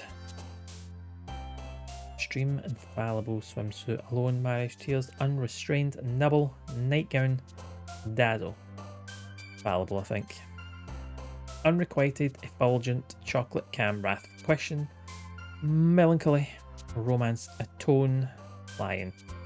Melancholy, I think. Sunny. Anxiety. Cheer. Stable. It was still confusing at first. But then it's really emulating the album then. Not as the album's confusing, but I was just kind of like, let me just go around that one more time. And contamination, contamination. Puppy, infinite, peaceful heart, pure fester, cheeks, kiss, party, peace. Let's go infinite. After 30 minutes, it starts clicking. Right, so all need to be confused for half an hour. That's fine, then. Ribbon, grief, pleasure, analysis, friends, sunset, judgment, excitement. Let's go vivid. Lust, rain cloud, candy, valentine, covet, captive, landscape, forgive, essence, philosophy, rain cloud. Dance, cute, lollipop, jump, loud, wonderful, fantasy, vibrant, embrace. Fantasy. Meager, love, amazing, strawberry, passion, vertigo, cage, universe, beauty, colour. Verse. Uncanny, clouds, despise, pain, melody, death, fear, sparkle, eternity, play. Let's go death this time. Bagmar. Rab, evening. How's it going, pal? Been a hot minute, so ahead. How are you? How are things? Comfort Bunny, Entropy, Defeat, Fireworks, Joy, Glory, Broken Skull. Defeat. Anger, Journey, Twirl, Promise, Inferno. Games. Yeah, let's go for Inferno. Good, glad to hear it. I'm doing alright. Doing a bit of alright, thank you very much. Playing some literature club, you know, writing poems. Getting caught in the middle of things, you know it is. Scott Papa, interesting twist in the earlier Scott Anger. Aye. Unending. Secretive, Charm, Mouse, Memories. Let's go secretive. Starscape, Homeless, Empty, Sensation, Graveyard, Disarray, Explode Ocean. Oh, no graveyard, always. Anime Daydream, Dream Blanket, Poof Hop, Electricity Music, Sadness One, Miss Climax, because Graveyard was there, Dark Matter. Go for the graveyard. Let's go. Go Dream. Desire Nature. Raindrops Destiny. Socks Rose. Smile Existence. Sing Flower. Destiny. Ambient Whisper. Lazy Precious. Massacre Happiness. Hair Parfait. Tragedy Family. All the way Massacre. Childhood Determination. Climax at the Graveyard. Here. Here. The Mid Strikes. Doki Doki Together. Vivacious. Shopping. Clumsy. Incongruent. Rainbow. Heaven Sent. Heaven Sent.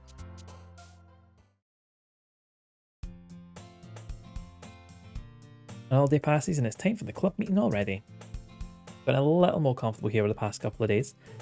And then in the club room, the usual scene greets me.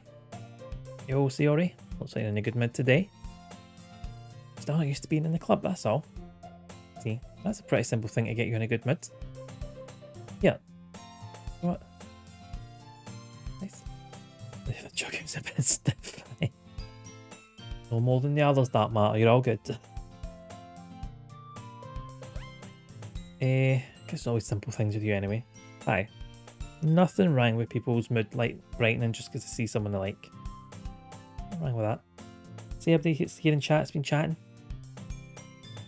Lifts my mood to talk to yous. Not just to be like a bit soppy for a sec.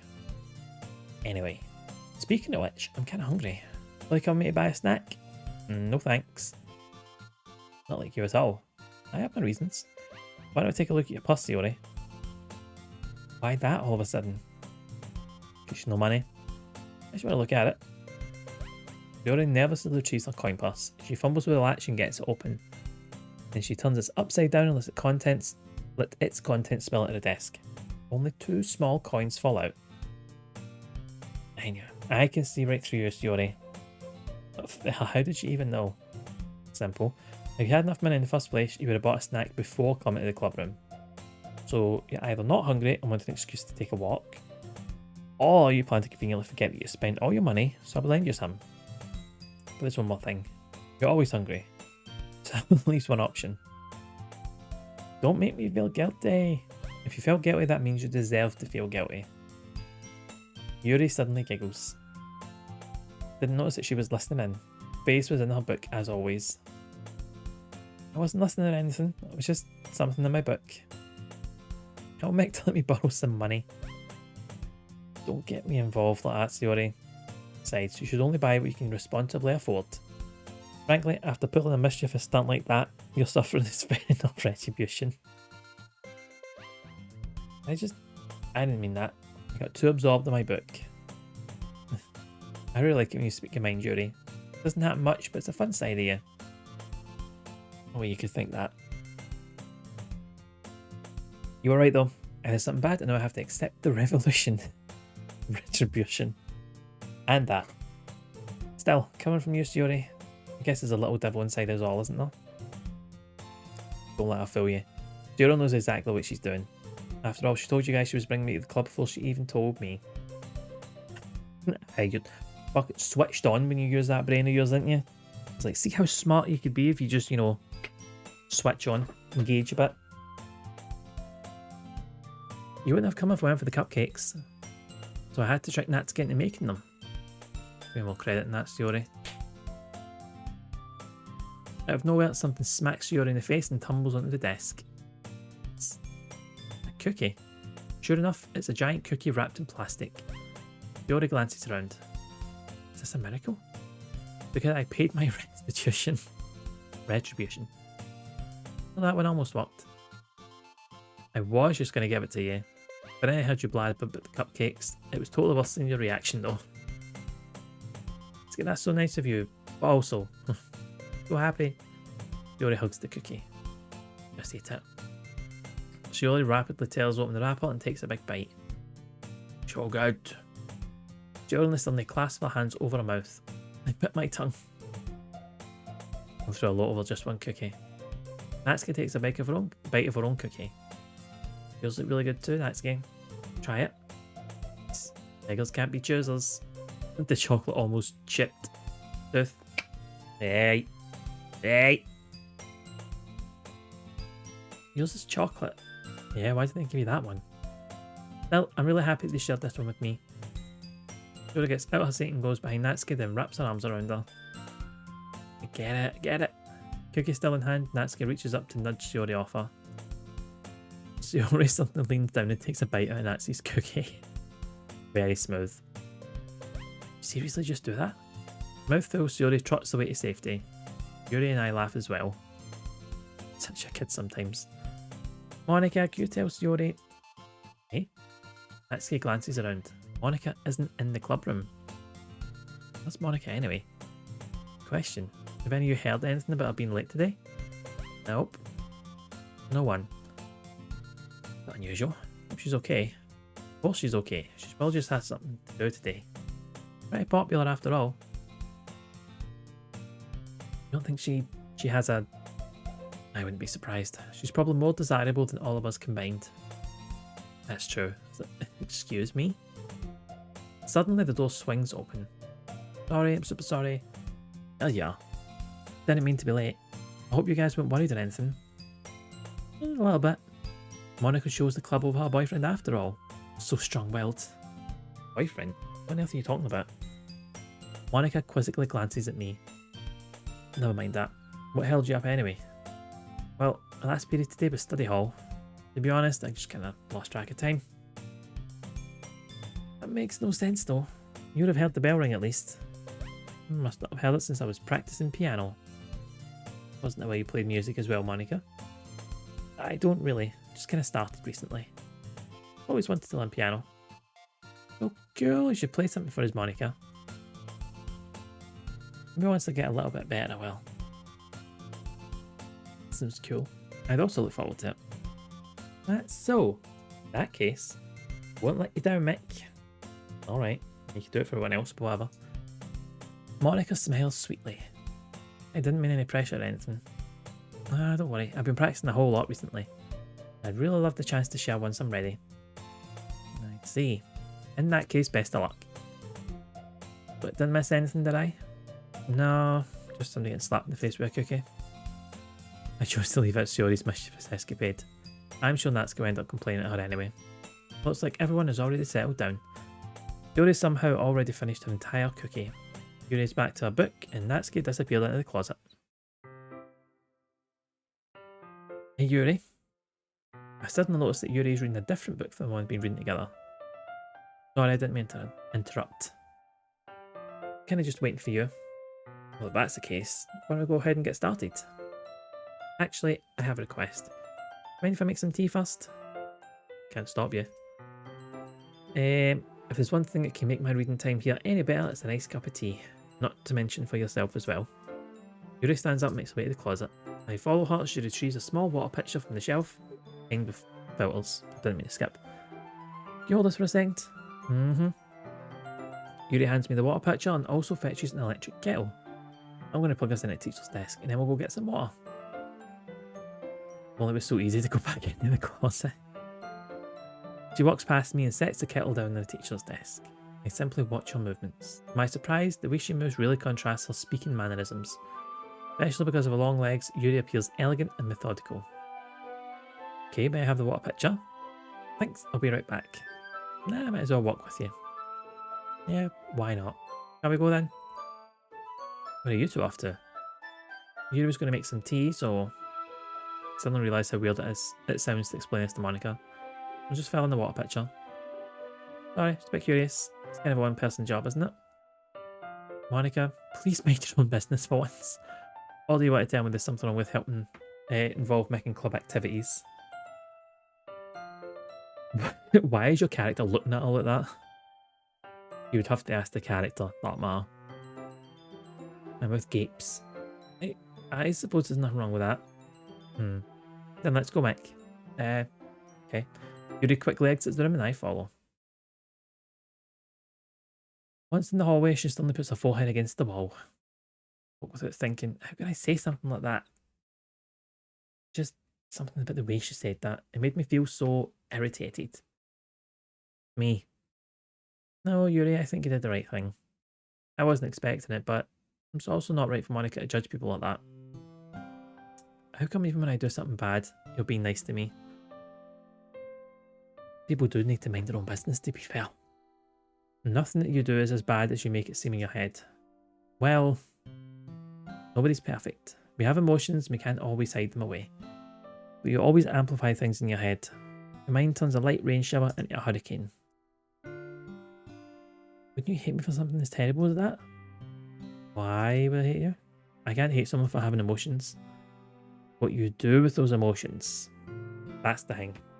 You're fine to feel anything about anything. It's the actions that come from that you get judged from. You know this thing called harmony? Japan needs more of this new fangled concept. What kind of a friend would do that? Friend, you say? Yuri lifts her head. I really like being friends with you.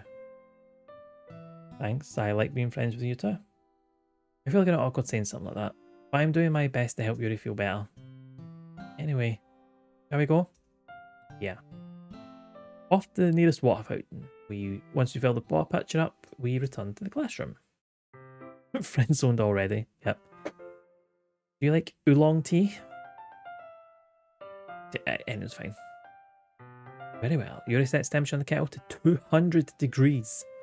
Now it's time to get the teapot. You really do this properly, don't you? Obviously. You shouldn't do anything less when I'm making tea for others. You like short tea? Aye.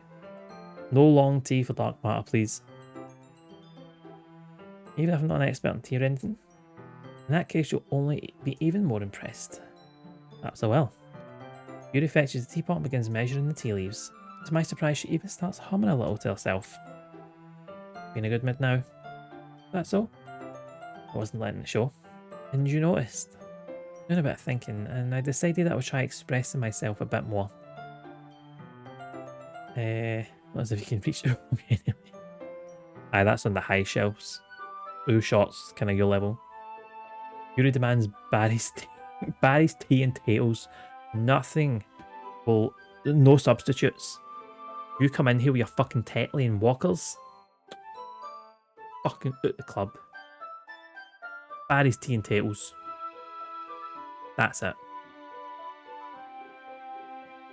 And no the fucking none of the fake tails either. Proper Irish tails. No Yorkshire tea either, don't matter. I can get to fuck. Doesn't matter if Sean Bean was in the adverts or whatever, or even Patrick Stewart, or fucking whoever else. Can't mind the rest of them. No, even then. Was that Yorkshire tea? I'm pretty sure it was Yorkshire tea. None of it. Saw it in the bin. Turns out it's not very hard for me to do. When it's you who's around anyway. It's great, Yuri. Just don't push yourself too much. You're always worrying about me. It's very endearing. Yuri wasn't kidding. I don't even know if I can keep up with this. Fan of tea bags. Yeah. Tea bags are fine. I watched Yuri pour a cup of tea for each of us. I have another request. Mind if we sit on the floor today? A little bit easier on my back. I can move my back against the wall rather than bending over at my desk. Sorry, I didn't realise. What you wish for. I just have back pain fairly regularly, so I do my best to manage. Oh, I wonder why that is. Most likely because my posture, right? Always hunched over like that while reading. Good save. That's what, yeah, my posture for reading, that's why I sit on the floor. Fair enough, I'll go ahead and get the book. I retrieve the book from my bag. I have some chocolate as well. The bag of small chocolate candies that I kept hidden from Sayori's candy radar. Take it since it'll go well with the tea.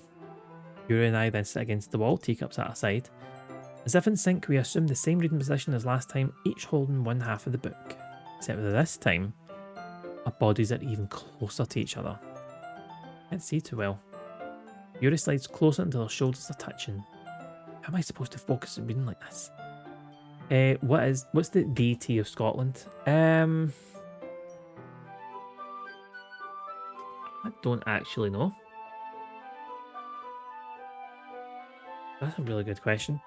I can't even remember what tea we've got in the house. I can see the label. Scottish blend, I think that's what we've got downstairs. I think that's the kind of main one. Actually, there's a whole load. Thompson's, Taylor's, Scottish breakfast tea. But I think Scottish blend's the one we've got downstairs. I don't know about anybody else though. Anybody else the big tea drinker might have something different in the house?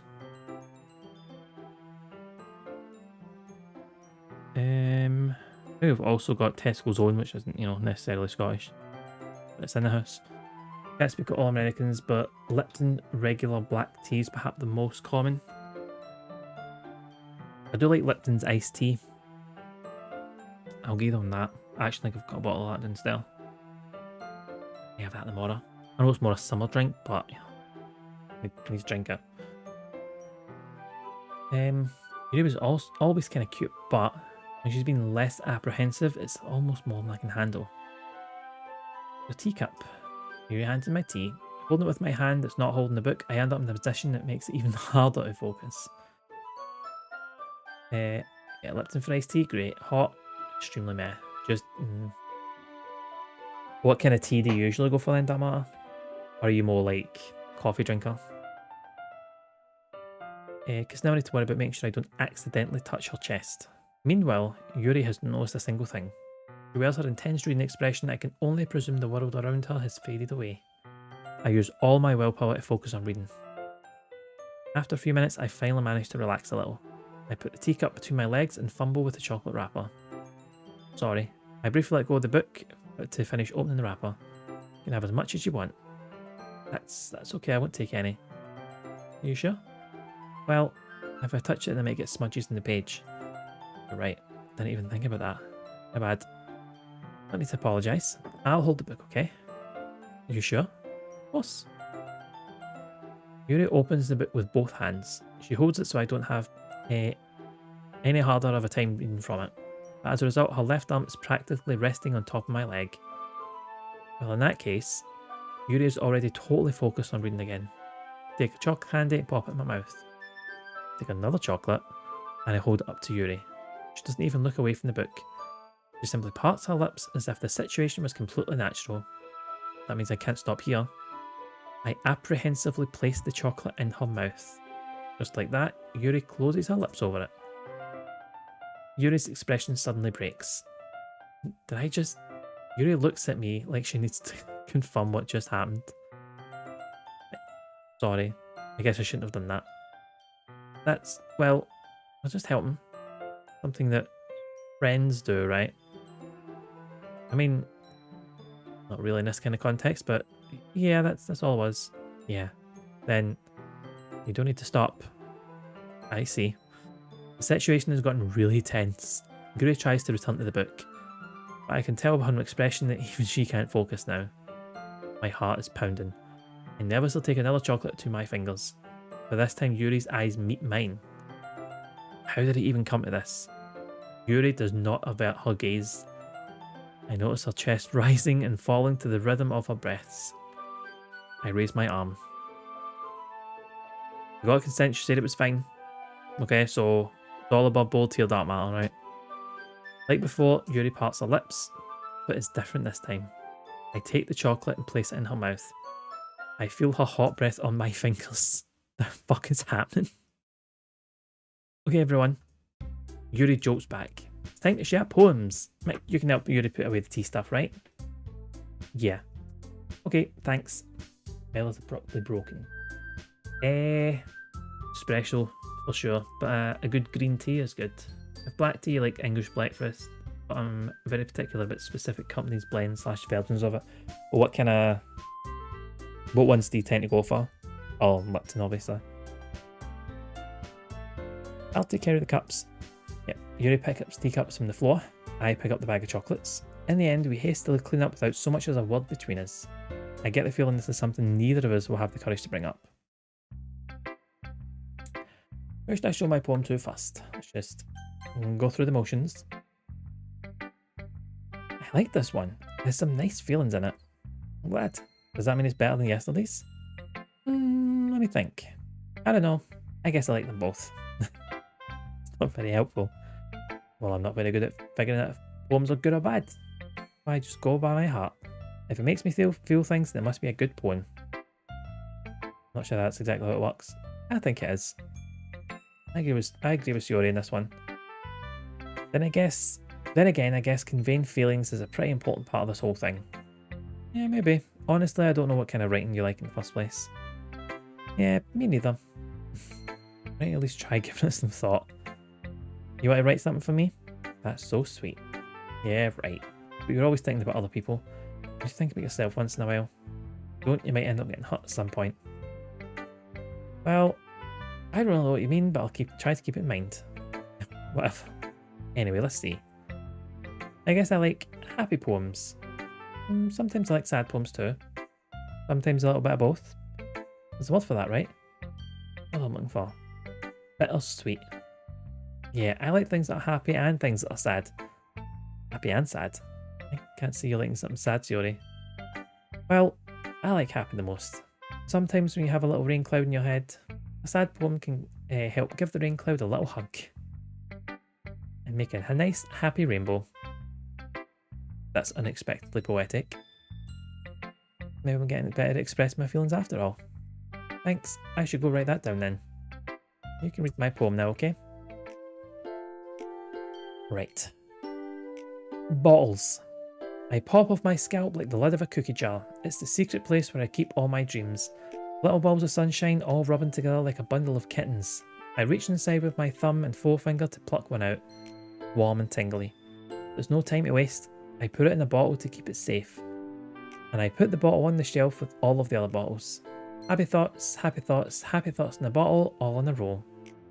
My collection makes me lots of friends. Each bottle a starlight to make amends. Sometimes my friend feels a certain way. Down comes a bottle to save the day. Night after night, more dreams. Friend after friend, more bottles. Deeper and deeper my fingers go. Like exploring a dark cave, discovering the secrets hiding in the nooks and crannies. I'm digging and digging, scraping and scraping. I blow dust off my bottle caps. It doesn't feel like time elapsed. My empty shelf could use some more. My friends look through my locked front door. Finally, all done, I open up and in come my friends. In they come in such a hurry. Do they want my bottles that much? I frantically pull them from the shelf one after the other, holding them out to each and every friend, each and every bottle. But every time I let one go, it shatters against the tile between my feet. Happy thoughts, happy thoughts, happy thoughts in shards all over the floor. They were supposed to be for my friends who aren't smiling. They're all shouting, pleading something. All I hear is echo, echo, echo, echo, echo inside my head. But deep. Really write this? Of course I did. Didn't I tell you yesterday I was going to write the best poem ever? Yeah, but I didn't expect something like this coming from you. Monica taught me a whole lot, and I've been really in touch with my feelings recently. See that? Almost kind of creepy. Creepy. Well, not exactly. Maybe because I'm so used to being cheerful. Oh, never mind. I'm thinking too hard about it. The point is, it came out good, so you should be proud of it. Oh, thanks. I feel like I was meant to express myself this way. It even helps me understand my own feelings a little bit better. Writing is like magic. You got me pretty passionate about this, eh? I hope you keep it up. Yeah, writing's the best. I'm going to keep writing until I die.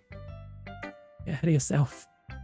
Jory's always had a habit of getting obsessed with something before dropping it and no more than a week later. I wonder if this is one of those times. Seeing the passion in her eyes makes it hard for me to be pessimistic. Trader Joe's version is decent, but not amazing. Can't remember what happened. What company had a special version of it? Maybe Twinings? Taylor's is also decent. Excuse me. Twinings is good for like sleepy tea. I don't know about the actual tea, but the sleepy tea is pretty good. Right. I jumped to the toilet. I will be back in 2 seconds.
I'm back.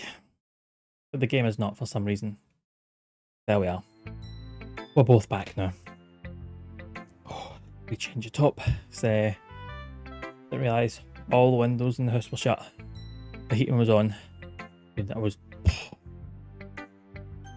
to perspire. Anyway, on with the poems. Well, I can admit it's better than the last one. Nice to see you putting in some effort. Good. I still don't like this at all. It's trying too hard to be serious. Explain yourself. Poems don't need to be all deep sounding to express something. It's going to just sound like you're forcing it unless you really don't suck at it. Honestly, don't bother trying to write poems like this until you're on Yuri's level. Natsuki stopped short all of a sudden. Tell me, you're not just trying to impress Yuri, are you? What are you talking about? And keep your voice down. You know Yuri would love this kind of angsty. Just because she's a talented writer doesn't mean...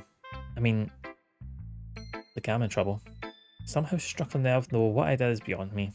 I'm so done with you. Natsuki shoves the poem I handed her back to me. Take your stupid poem. If you wrote it for someone else, just don't show it to me. Okay. This is what I get for letting a younger girl step into my business. Unless it was a mind reader, I was destined to be in a world of pain from the start. At least Natsuki wasn't really the girl I was trying to impress in the first place. Who the fuck is trying? I don't even get to read hers. Fine. You know what? Don't worry, dear Natsuki. Let's see what you've written for today. Yuri stares at the poem with a surprised expression on her face. Do you like it? This one might be even better than yesterday's. How did you even pick up on this so quickly?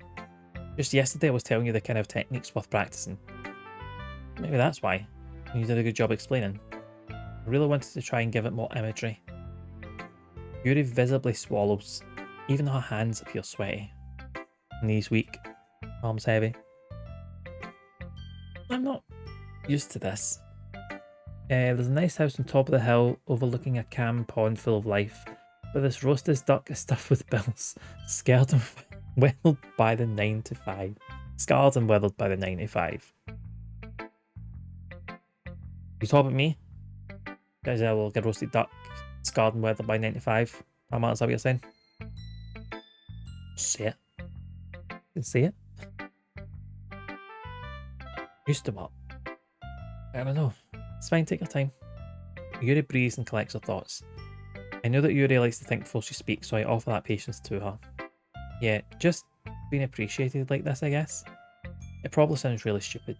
Seeing someone motivated by my writing just makes me really happy. You say you've never shared your writing before? Yuri nods. Really? I don't believe it. I only write for myself, and besides, people would just laugh at me. Do you really think that? Again, Yuri nods. Even your close friends? Yuri doesn't respond to that. I wonder why. Anyway, you want to share the poem you wrote today? Yeah, I do. If it's with you. Wait a minute. Just to start one of your poems about the futility of labour and hope in a debt society. Oh, right. Well, it is about me. About us all, I think. The Raccoon. It happened in the dead of night while I was slicing bread for a guilty snack. My attention was caught by the scattering of a raccoon outside my window. It was, I believe, the first time I noticed my strange tendencies as an unordinary human. I gave the raccoon a piece of bread, my subconscious well aware of the consequences, well aware that a raccoon that is fed will always come back for more.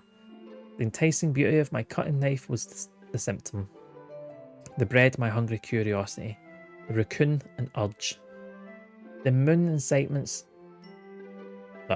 increments its phase and reflects that much more light off of my cutting knife. The very same light that glistens in the eyes of my raccoon friend. I slice the bread fresh and soft. The raccoon becomes excited. Or perhaps I'm merely projecting my emotions onto the newly satisfied animal. The raccoon has taken to following me. You could say that we've gotten quite used to each other. The raccoon becomes hungry more and more frequently, so my bread is always handy. Every time I brandish my cutting knife, the raccoon shows me its excitement. A rush of blood.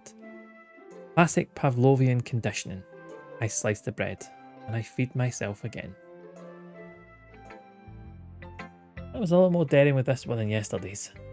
Yeah, I can see. It's a lot more metaphorical. I don't know if it's my fault, but I can't begin to imagine what this poem's about.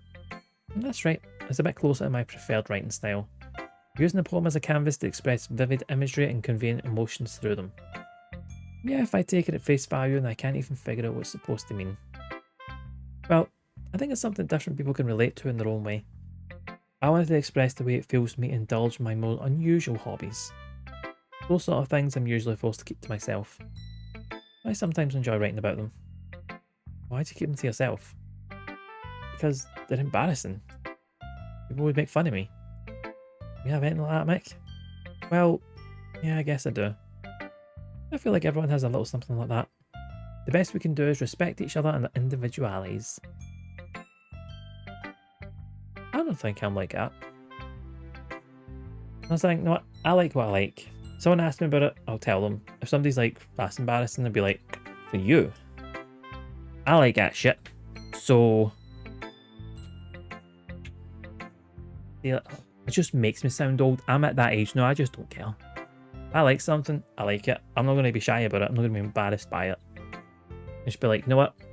I like what I like. If you don't, that's your problem. Anyway. Even if it's difficult sometimes and some things make us uncomfortable. After all, if I hadn't learned to embrace my own weirdness, I would probably hate myself. I might be ranting a little bit now, but I'm glad that you're a good listener. You're good at a lot of things. Writing, listening. There really aren't many people like you, Mick. It's exaggerating a little. Just how I feel. I never thought I'd feel so comfortable sharing my writing. Now, I almost feel like I look forward to it. It's just a really nice feeling.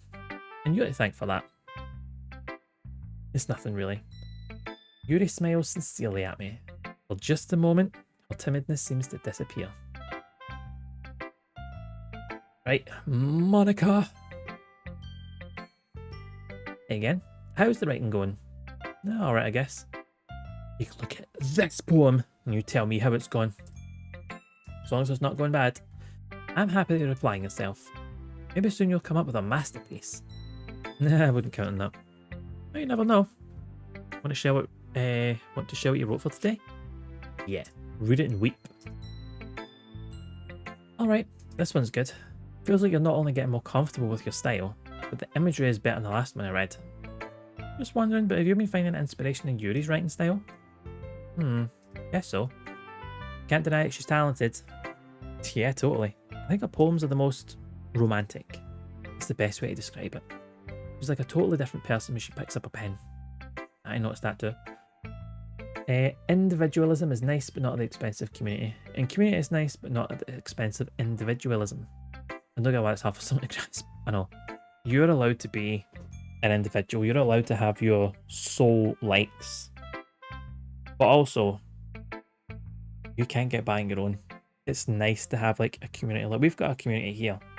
Like, community shared with like most like other folks in like TOS as well. And we're all like one big community. And I don't mean that in the kind of form of like, oh, we need the numbers and like grow and all that shite. But it's just to have like a core group of folk, similar interest, even though we've got our own interest, and it's like it all still meshes. It's nice. Kind of what you need. Show me someone who's born without help, and I'll show you a god. Like who fed you, taught you words, nurtured you. True. Sometimes though, people that fed you, people that taught you, nurtured you, all that.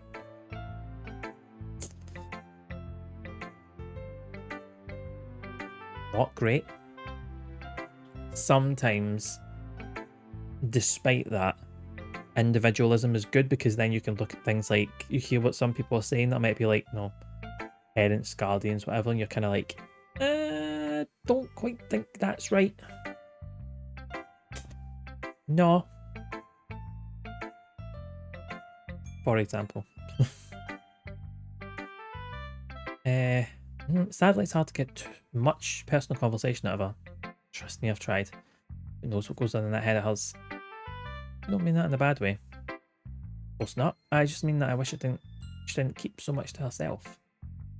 Still, defending her like that. You must be pretty into her. You completely misunderstood. Calm down, I'm kidding. Besides, I'm pretty sure she's already got a boyfriend. Really? Yeah, fictional one anyway. Monica kind of whispers that last part to me. Just a hunch, but... well, not really anything wrong with that. Well, I know. I was just saying. But anyway, can I read my poem now? I like the way this one turned out, so I hope you do too. Right. Do it! True, but it's not 100% black or white, and it's a privilege to have a chance.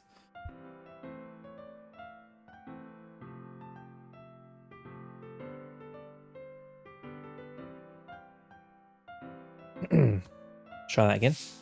It's a privilege to have a chance. Not everyone gets that chance, but if you do take it to find your community, you can be safe and protected and hopefully find the right one. Exactly it. I personally think I found the right one in all of yous. Box TOS. Outside of TOS is like, what, TOS? The TOS? The TOS. Outside that, other people, I think I've like properly found like my people, you know what I mean? Like I found my chosen family, which is quite nice, I think. Anyway. We'll get like pure sappy, you know what I mean? Save me. The colours, they won't stop. Bright, beautiful colours. Flashing, expanding, piercing. Red, green, blue. An endless cacophony of meaningless noise. The noise won't stop. Violent, grating waveforms. Squeaking, screeching, piercing. Sine, cosine, tangent. Like playing a chalkboard on a turntable. Like playing a vinyl on a pizza crust. An endless poem of meaningless. Load me. I like that we strike under the Q. Have a tail. Even more abstract than the last one, eh? This is just the way I write. And as a community, I feel there's an obligation to reach out to people. Gatekeeping can force people to other places that can be directly harmful to those you care for. Yeah. Gatekeeping in any form is just bullshit. And only arseholes that gatekeep anyway. There's no need for it. It's like, you like a thing, if other people say they like the thing that you like, you don't need to be an arsehole about it. Surely you'd want more people to like the thing you like, so you've got more people to experience it with, to like talk to about it. Just feels like a no-brainer to me. I never said that. It's just the kind of thing I've not really seen before, I guess. I kind of like playing with the space in the paper. Choosing well and how to space words can totally change the mood of the poem. Almost like magic. The way I wrote the lines really short makes it feel like they're trying to speak over the noise. Get it? Get it? Still hard for me to tell what it's about though. Sometimes asking what a poem about isn't the right question. A poem can be as abstract as a physical expression of a feeling, or a conversation with the reader. So putting it that way, not every poem is about something. Anyway, here's Monica's writing tip of the day. Sometimes you'll find yourself facing a difficult decision. When that happens, don't forget to save your game. Never know when you might change your mind.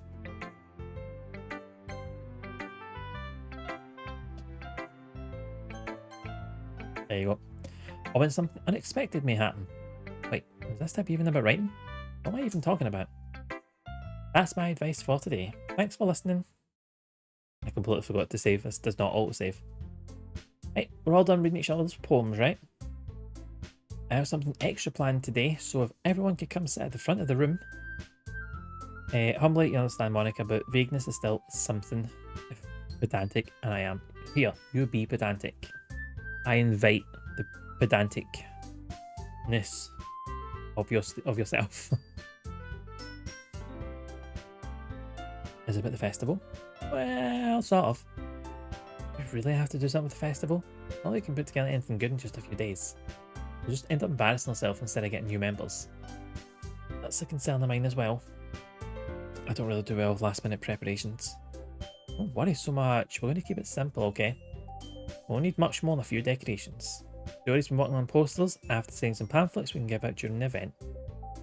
And that's great and all, but that doesn't tell us what we're actually going to be doing for the event. Sorry, I thought I heard about it already. We're going to be performing. Excuse me? Performing what? Yeah, we're going to have a poetry performance. Each of us are going to choose a poem to recite during the event. The cool part is, we're also going to let anyone else come up and recite poems too. Jory's putting on all the posters in case anyone wants to prepare ahead of time. Jory, who's been colouring a poster, holds it up for us to see. Are you kidding me, Monica? You didn't already start putting those posters up, did you? Well, I did. Really think it's that bad of an idea? No, it's not a bad idea. I didn't sign up for this. There's no way I'm going to perform in front of a group of people like that. I agree with Natsuki. I could never in my life do something like that. Imagine that Yuri shakes her head in fear. Guys, no, Shiori. I understand where they're coming from. Remember that Natsuki and Yuri have never shared their poems with anyone until just a couple of days ago. It's a lot to ask for them to recite their poems out loud to a whole room full of people. I guess I kind of overlooked that. I'm sorry. But I still think we should give it our best. You're not sorry then, are you? Even if someone says, sorry, but, you're like, you could have a whole massive 2-minute long sentence, but as soon as you say but, anything preceding that just doesn't seem to matter anymore. We're the only ones responsible for the fate of this club. If we start the event and each put on a good performance, it will inspire others to do the same. The more people who perform, the better we'll be able to show everyone what literature is all about. But expressing your feelings, being intimate with yourself, finding new horizons. You said but. Aye, big butts. That matter. You know what? Having fun. That's right. And it's those reasons that we're all in this club today. Don't you want to share that with others? Inspire them to find the same feelings that brought you here in the first place. I know you do. I know we all do. And if all it takes is standing in front of the room for 2 minutes and reciting a poem, I know you can do it. Natsuki and Yuri remains silent. Shiori looks worried. Guess that leaves me no choice. I agree. I don't think it's too much to ask. I think it's Shiori and Monica have been trying really hard to get new members. The least we can do is help them out a little bit. Well, maybe, but looks like Natsuki doesn't have any arguments left. Okay, fine. I guess I just have to get it over with. Alright, thanks Natsuki. How about you, Yuri? Yuri dejectedly glances around at everyone else's expectant faces. I guess I don't really have a choice. That's everyone. You're the best, Yuri. I was seriously going to be the death of me. Gosh, you'll be fine, Yuri. But anyway, let's move on to the main event. I want each of you to choose a poem of yours. We're going to practice reciting them in front of each other. No way. Monica, this is too sudden. Well, if you can't recite a poem in front of the club, how do you expect to do it in front of strangers? No. Don't worry, I'll start off to help everyone feel a lot more comfortable. Can I go next? Of course. Now let's see. Monica flips through her notebook to the specific poem she has in mind for herself, then stands behind the podium. The title of this poem is The Way They Fly. Monica begins reciting her poem.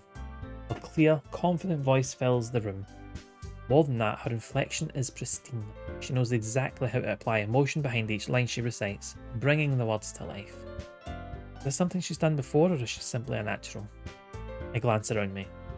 Everyone has their eyes on Monica. Shiori looks amazed. Yuri has an intense expression on her face that I don't understand. Finally, Monica finishes the recitation. Did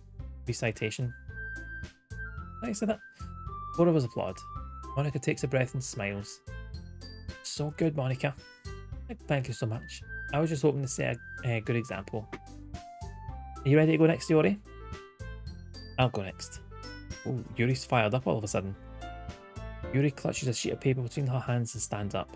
Keeping her head down, she walks quickly over to the podium. This poem is called... Yuri anxiously glances at each of us. Do it, Yuri. It's called After Image of a Crimson Eye. Yuri's voice shakes as she starts reading the poem. Just a moment ago she practically refused to do this. Why is she suddenly putting in so much effort? As Yuri gets past the first couple of lines, her voice changes. Almost like what happens when Yuri gets absorbed into her books. Her quivering words transform into the sharp syllables of a fierce and confident woman. The poem is full of twists and turns in its structure and that she enunciates with perfect timing. This must be a rare glimpse into the whirling fire Yuri keeps concealed inside her head.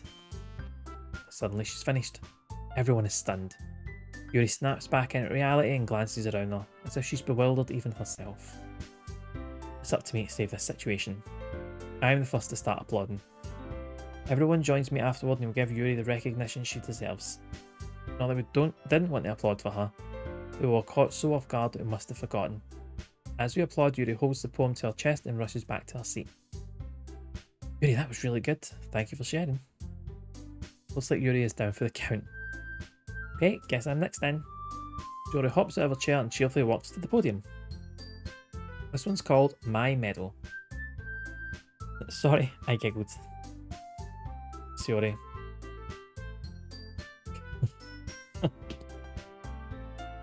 That right there is a sound I keep meaning to add. So I will get that added.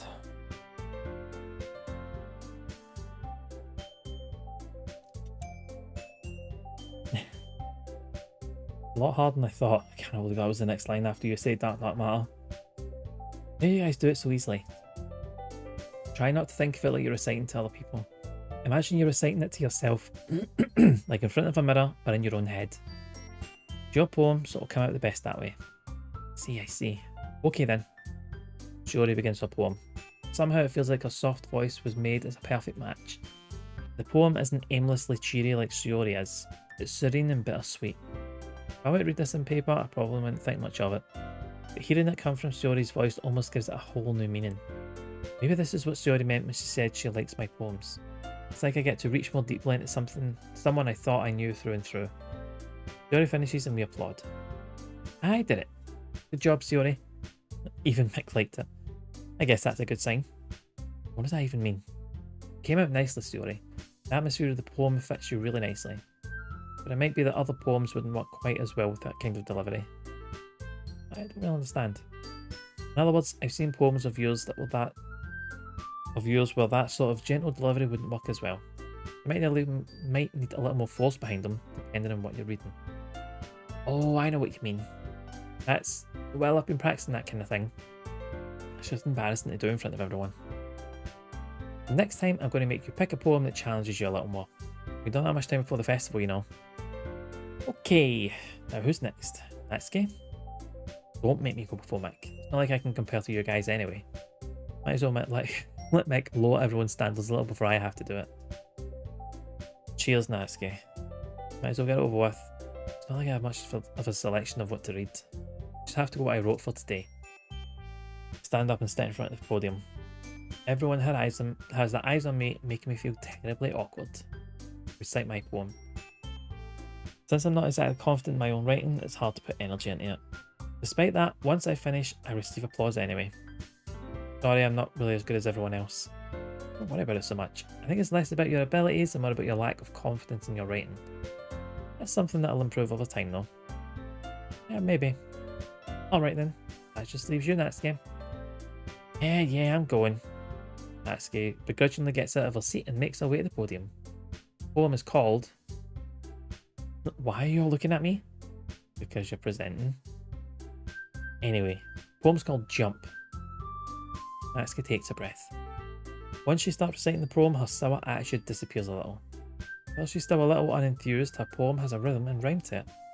Natsuki's trademark style, and it works surprisingly well when spoken aloud. So like, you know how when things happen, when stuff is maybe like doing things, well, we sometimes think things? Yeah. My poem. That speaks to me on a spiritual level, Dark Matter. I get it. Feel it right here. Thank you for that. The words feel like they bounce up and down as if given life to the poem. Natsuki finishes and everyone applauds. She huffs back to her seat. That wasn't so bad, was it? For you to say. You better not make me do that again. Which one do you think? Dark Matter. I enjoyed it. Thank you. Do you at least feel prepared enough to recite a poem in front of other people? I mean, doing it in front of other people will be way easier. I can put on whatever face I want for other people. But when it's just my friends, it's just embarrassing. That's a surprise, Natsuki. I think it would be the other way around for me. Well, that's just how it is, so Well, I guess in that case, we won't have much to worry about for the festival. That said, I want to thank everyone for coming through. It might be hard, but I hope they all have an idea of what it's like now. Make sure you pick a poem and get enough practice before the festival, okay? I'll be making pamphlets, so let me know ahead of time what you'll be reciting. Should probably find some other poem to recite instead. That's fine too, doesn't have to be your own. I'm already pleasantly surprised that you're putting in all this effort for the club. It makes me really happy. No problem. I think that's about it for today. It's currently elsewhere. I know the festival's coming up, let's shout out poems for tomorrow as well. It's been working out really nicely so far, so I'd like to continue that. As for the festival, we'll finish planning tomorrow and then we'll have the weekend to prepare. Monday's the big day. I can do this, I can do this. Alright, stand up. No way I'll be able to find the same enthusiasm as Shiori and Monica. I'll do my best to get through. For the sake of the club and impressing Monica, I'll have to do my best. Ready to go, Shiori? Yep. Look at you two, I was going to get like that. Kind of adorable, isn't it? Guys, don't make such a big deal out of it. Must be a little nice though. Well, how am I supposed to respond to that? Okay, Mike, you don't have to say it. Whatever. Go already. Dark matter. You know how to add more blobby to this game. There's an option for that. We'll Shiori once more. Even though it's only been a few days, a lot of things have already changed. But today, Shiori's been a little quieter than usual on the way home. Hey, Shiori. Sorry, I was spacing out. Wonder. I was thinking about something from earlier. I like how we get to, the background is blobby. So there we've got something. It's right there. You can see it. Sorry, fumbles with words. So let's just say that one day Yuri asked to walk home with you. What would you do? What kind of question is that? You kind of put me on the spot here. Well, I don't know. If Yuri asked and was like, do you want to walk? And I was like, well, I could do that, I suppose. But then, why is it not an option to be like, why can't all three of us go together? Like, give me that, give me a third option. There's not like a secret third option I can click on, is there? No. I don't know. Welcome Yuri, maybe? Why does that make my heart pound? I mean, given how hard it is to socialise, I would feel awful turning her down, so... Isn't she so beautiful and smart? I was like, that's nothing to do with what I just said. You admitted it. Not even any point in speculating something that's never going to happen. Well, maybe. I just like to think about it. Not long before you'd need me anymore, you know. Need you. Sorry, I can't figure out how you're seeing things in your head right now. Everyone is different. Nobody in the club is a replacement for you. Something just claiming. Kind of seems like that, doesn't it? You say so. The conversation trails off and I'm left feeling awkward. It was kind of her fault for trapping you with such a weird question. I can't just lie to her. If there's something that makes her happy, I would hate to take it away from her. So I said there's no point in speculating. Then again, the festival's only a few days away. Who knows what will happen in that time? Right. We're going dark. We're going tragedy. We are going Inferno. Let's try contamination this time. Unending. Universe before? Can't remember. Let's go disorientated. Let's try effulgent, whatever that is. Little misfortune. Go Dream. These answers remind you of Morticia. As in Adams. Let's go Raindrops.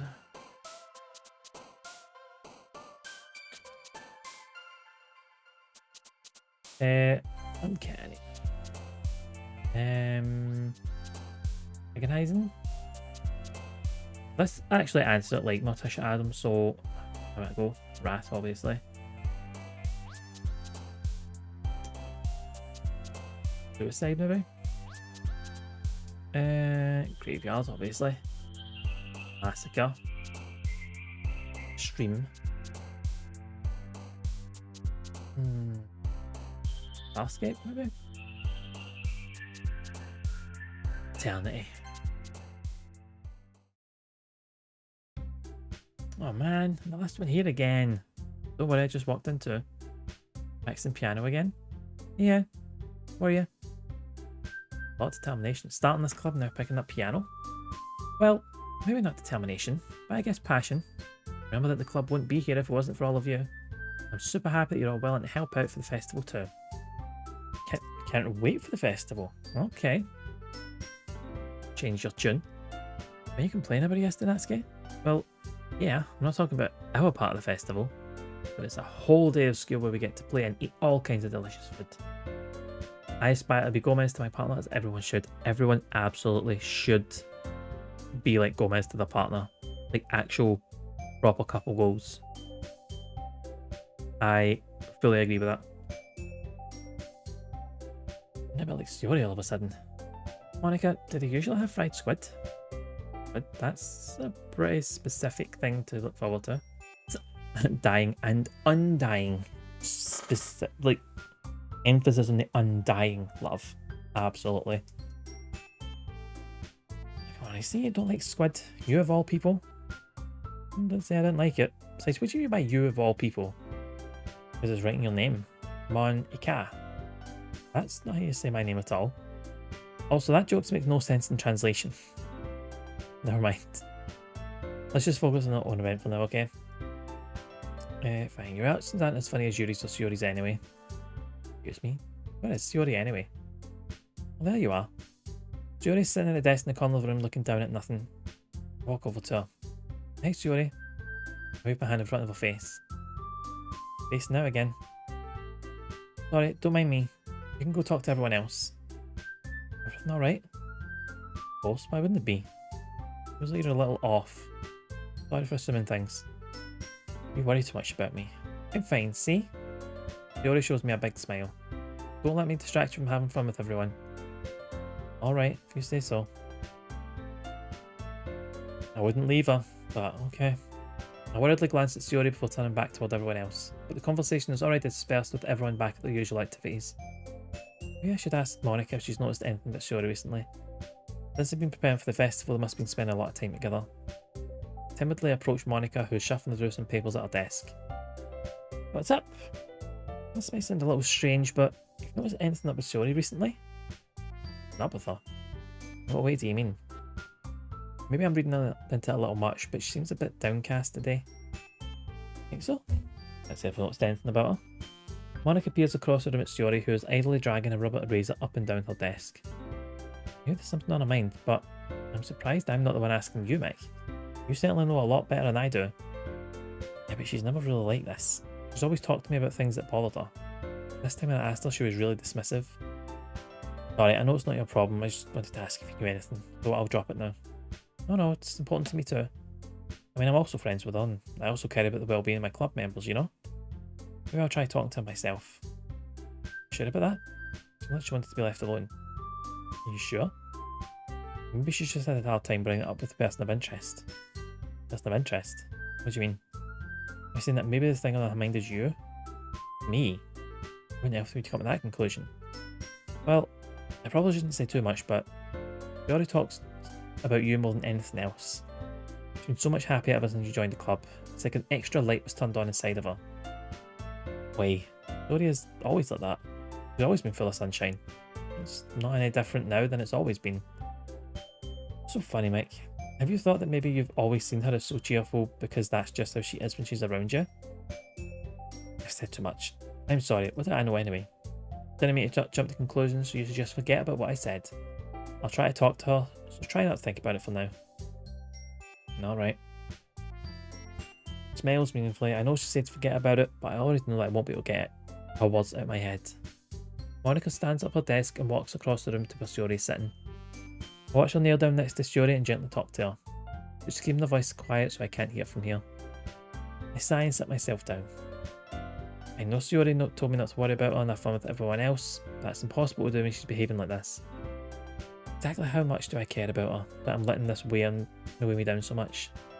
Now it feels like I'm the one behaving out of the ordinary, but there's nothing I can do beside wait for Monica. I still feel like I'm being watched. Glance around the room. Suddenly I notice Yuri peering at me from over her book, but she looks away just as quickly with a flustered look in her face. I realise she won't get anywhere like this. I've never really seen Yuri approach anyone to start a conversation of her own accord, so I have no choice but to approach her myself. But now it's a little easier for me to do that.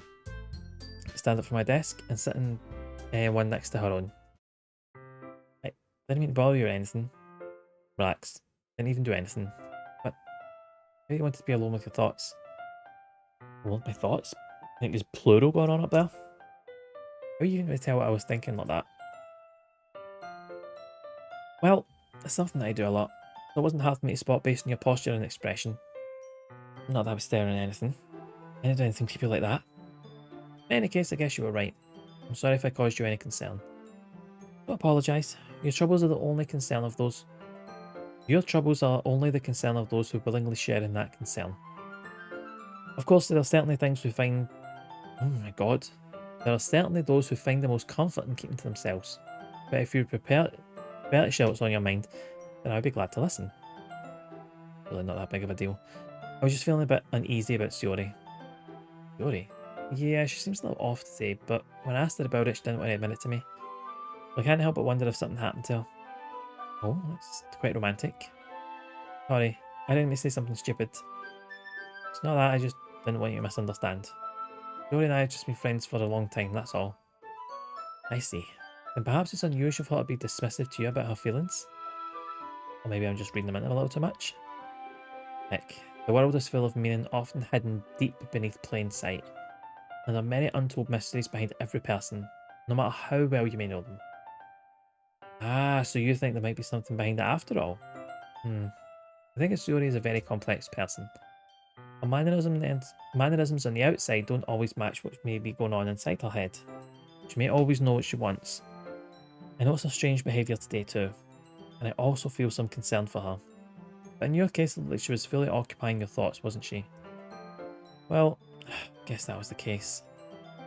Yuri, she really means a lot to you, doesn't she? Yes, but you don't need to put it that way. Just good friends, that's all. Yuri suddenly looks deeply into my eyes. Her expression is gentle and curious, as if she was searching for something.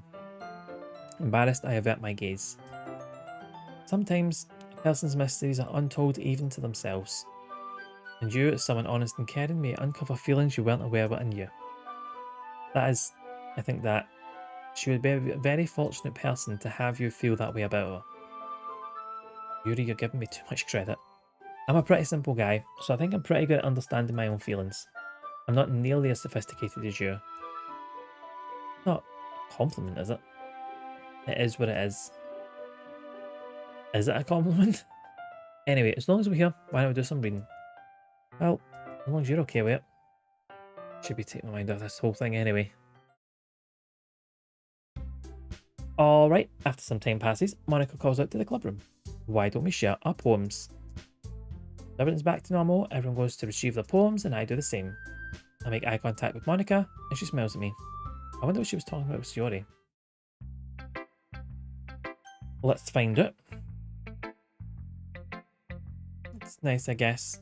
Come on, I can tell you, already tell you don't like it. Well, you don't need to worry about what I think. After all, you wrote this for someone else, didn't you? Probably Yuri. I didn't write this for anyone specifically. Maybe. Not really what I meant though. But it's okay. You're making new friends just like I was hoping. That makes me really happy. And you're happy too, right? In this club? Well, of course I am. Good, that's all that matters to me. Thank you, Mick. Yuri, is there something wrong? No, nothing. I'm just a little tired today. Alright, just tell me if you need anything. Well, don't worry about me, okay? You can go play with everyone else now. You insist. I'm going to go home a little bit early today. Yuri, tell Monica I wasn't feeling well, okay? I'll see you tomorrow. Before I say anything else, Shiori cheerfully walks out of the classroom humming to herself. Alright. Yeah, no thanks. You don't even... Next. Okay. Your writing has only improved in these last few days. Every poem you show me has been nothing short of spectacular. I can really feel the emotions. I'm a little envious even. I don't think it ever came to me this naturally. Yuri, that's the wrong way to put it. This never did come natural to me, but I've been able to improve so much thanks to you. Oh, damn it. I didn't mean that. Oh, wait, there's a history button. You're really the example I was chasing after. Is that so? Yuri gently smiles to herself. This feeling. So glad I got a chance to share my writing. I never thought it would feel like this. I remember you mentioning that yesterday. I can't believe you're so good at something you've never even shared it with anyone. Kind of a shame. Maybe, but not like I really had a choice. What do you mean? Well, Yuri smiles sadly. During lunchtime I eat by myself. Did you know that? It's a great time to find a quiet spot and do some reading. In fact, I always have some books with me. You could say I really enjoy reading. Well, that's one way to put it anyway. But books are so full of amazing and inspiring people. People you want to fall in love with. Or people you just know would make a really good friend. Cheerful people who always put a smile on your face. Or deep thinkers and problem solvers who discover the mysteries of life. When you look at it that way, I'm surrounded by friends every day, you know? And those friends don't laugh at me. They don't tease me for spacing out all the time. They don't make fun of my body type. And they don't hate me for acting like a know-it-all. Who say that about you? Not a know-it-all, Mick. It's the opposite. I don't know anything. I don't know how to talk to people. I don't know how to make people see me as normal. I don't even know how to make myself happy. I have all these feelings and all I can do with them is read and write. But it wasn't until now that I started sharing with you that I really understood what was missing all this time. I haven't really done anything. No, that's wrong. Just being patient and respectful. That's really important to me. I know I'm a difficult person, Mick. I speak too slowly, I second guess myself all the time, I read too deeply into things, but every time you've always treated me just like anyone else. It's so rare that I feel comfortable with myself when I talk to others. That's why every time I talk to you, I just feel really happy. Hey, well, I treat you how you deserve to be treated, Yuri. And if other people don't see it that way, then screw them. I mean, I joined this club hoping I would make friends. And I would say I've had at least one success. Wouldn't you? If you put it that way, yeah, we really are friends now, aren't we? Yuri puts her head in her hands. But this time she's smiling as she does it. You want to show me your poem? Yeah, I do. Let me get it for you. Ghost Under the Light Part 2. The continuation. The tendrils of my hair illuminate beneath the amber glow, bathing. In the distance, a blue-green light flickers. A lone figure crosses its path, a silhouette obstructing the eerie glow. My heart pounds, the silhouette grows, closer, closer. I open my umbrella, casting a shadow to shield me from the visibility. I'm too late. He steps into the streetlight. I gasp and drop my umbrella. The light flickers, my heart pounds, he raises his arm. Time stops. The only indication of movement is the amber light flickering against his outstretched arm. The flickering light is in the rhythm with the pounding of my heart, teasing me for succumbing to this forbidden emotion. Have you ever heard of a ghost feeling warmth before? Giving up on understanding, I laugh. Understanding's overrated. I touch his hand. Flickering stops. Ghosts are blue-green. My heart is amber.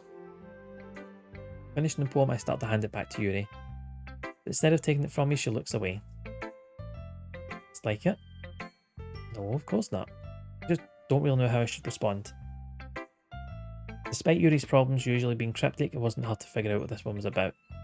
I don't know if I'll be able to explain this one. That's fine. I understand this one. Yuri's having an even harder time speaking than usual. Does this one mean a lot to you? Yuri nods. I'm not really good with words, but I'm happy that you shared it with me. Thank you, and I hope we keep spending time together. Despite my inability to make eye contact, I can see a faint smile emerging on Yuri's lips. I once again try to hand the poem back to her. But instead, Yuri gently takes my hands and pushes them back towards me. I hesitate in response to her warm touch. You can... Poem is... Once again, Yuri fails to form a complete sentence. You mean I can keep it? Yuri nods. I'd love to. Again, Yuri faintly smiles as if she doesn't want me to notice. You always make me feel nice. I'm not good with people, but I hope that I can return the favour sometime. Yeah, don't worry. I think you do a good job. Yuri finally turns back toward me. I guess we should move on before Monica says something. I'm sure we can talk again later. Yeah, I'm sure we will. That Yuri timidly smiles at me and I return to my seat so I can put her poem away. Right, let's get some writing tips. Have you thought about what you want to submit to perform at the festival? Well, being in this club is one thing, but performing in front of a bunch of people? I'll have to give it some more thought. Okay, no pressure, but whatever you do, I'm sure it'll turn out great. Also make me happy to see. Anyway, let's take a look at the poem. Got the goats! Zarek. You mean you, right? Probably you. That's what you mean. Got the goats, yeah? Yeah? Okay. Which waifu was your favourite?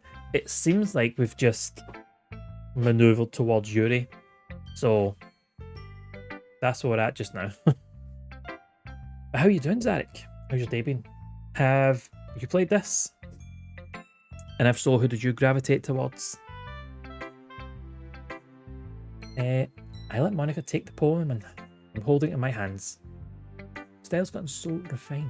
I meant the game or you. I meant you though, Zarek. I meant you. Right? You right there. Doing good. I'm doing good. Doing good also. Yes. Been a nice wee night so far. Can't I complain? Been a good one. Yuri's been teaching you a lot of things, hasn't she? Well, I guess so. Yeah, I've been noticing how much time you spend with her. I think I've heard her say more words these past couple of days than she's talked in the whole year. Yuri's a good one. She's a good egg. Not sure how you did it, but that's pretty impressive. Well, she just needs some patience and a way to talk about all things in her head, I guess. I'm still getting the hang of it myself. Really putting on a lot of effort. Must really like her. That's awfully suspicious, you know. Spending time with her in the club room every day. Reading that edgy novel with her. Oh, is that right? I've had that content warning up since the first stream. I can't remember what the first game I had was, but it was like, I think it flashed up or depictions of like all of this stuff, and I'm like, you know what? I'm just going to slap a content warning up there just in case.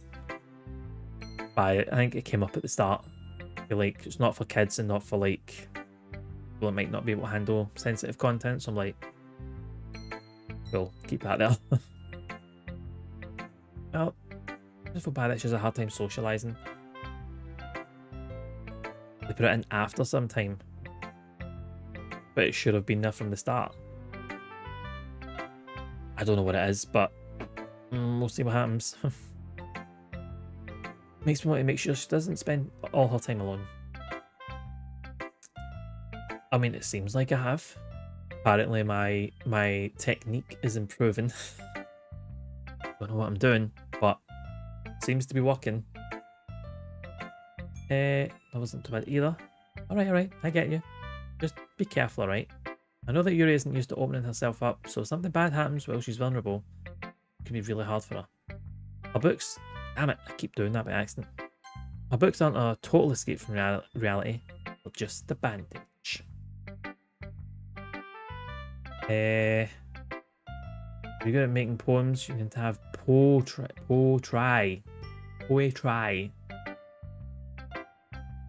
Latest lots of practice 86. I mean, I think it's like everyone does. I don't understand it myself, but you know, I should give the people what they want, it seems. Oh, that's a Mic 486. That was dark times, Zarek. Dark times before I turned up. I mean, it's like dark ages from like what, whenever the Earth started up until 86, and then there we are. Light has arrived. Except I'm going to hurt her. Sorry, I didn't really mean that. If anything, she might accidentally hurt herself. Anyway, I'll share my poem with you now, alright? Alright. I wish someone would just take that and jump into the stream. Or just jump. You mean in here or in here? Like here, kind of thing. The lady who knows everything. An old tale tells of a lady who wanders earth. The lady who knows everything. A beautiful lady who has found every answer, all meaning, all purpose, and all that was ever sought. Here I am, a feather. Lost adrift the sky, victim of the currents of the wind. Day after day I search. I search with little hope, knowing legends don't exist. When all else has failed me, when all others have turned away, the legend is all that remains. The last dim star glimmering in the twilight sky. Until one day the wind ceases to blow. I fall. And I fall and fall and fall even more. Gentle as a feather, a dry quill expressionless. But a hand catches me between the thumb and forefinger, the hand of a beautiful lady. I look at her eyes and find no end to her gaze. The lady who knows everything knows what I am thinking. Before I can speak, she responds in a hollow voice. I have found every answer, all of which amount to nothing. There is no meaning, there is no purpose, and we seek only the impossible. I am not your legend. Your legend does not exist. And with a breath, she blows me back afloat, and I pick up a gust of wind. Since my sense. There you have it, Legend of Poems. I'm trying. It's like a very... Yeah, I get that hopefulness and despair kind of music. This one's jaunty. I would describe it as jaunty, this one, but when you're reading the poems, it's nice. I feel like learning and looking for answers to the sort of things that give life meaning. Not to get too philosophical or anything. But it was kind of on my mind, so that's what I wrote about. I see. I never really put much thought into it. In a way, it's almost paradoxical. Because if we had all the answers, wouldn't we start to lose its meaning? Feel soft echo. That too, dark matter. Oh, I like Shiori. Shiori is like one of those people. She's just like a really good pal, isn't she? Like, actually, I know plenty of people like Shiori. And you're just like, love to be around them. Just good folk. Just like always have a good time with them, kind of thing. There's one thing I noticed. It seems like everyone in the club prefers writing about things that are more sad than happy. Are you surprised? I mean, if everything was okay, we wouldn't really have anything to write about, would we? Not true. Humans are two-dimensional creatures. I think you'd know that better than anyone. I mean, one-dimensional. That. Anyway, here's Monica's writing tip of the day.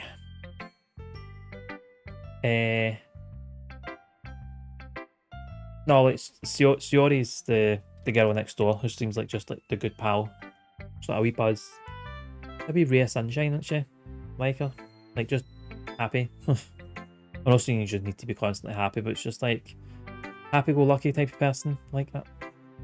I do like Yuri though.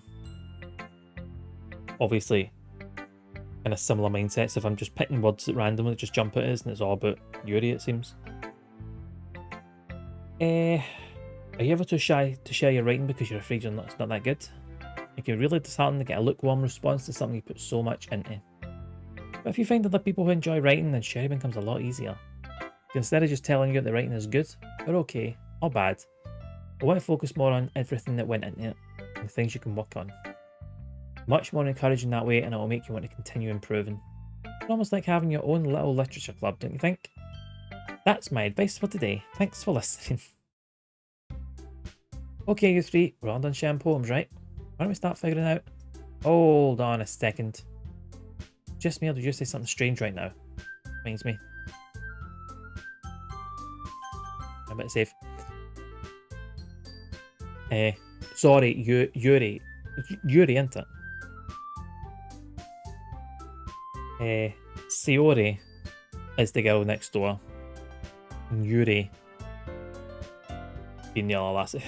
Like the one the dark thoughts and the stuff and like that. Natsuki feels too young to be here. Is she not like, is she not maybe like the year below?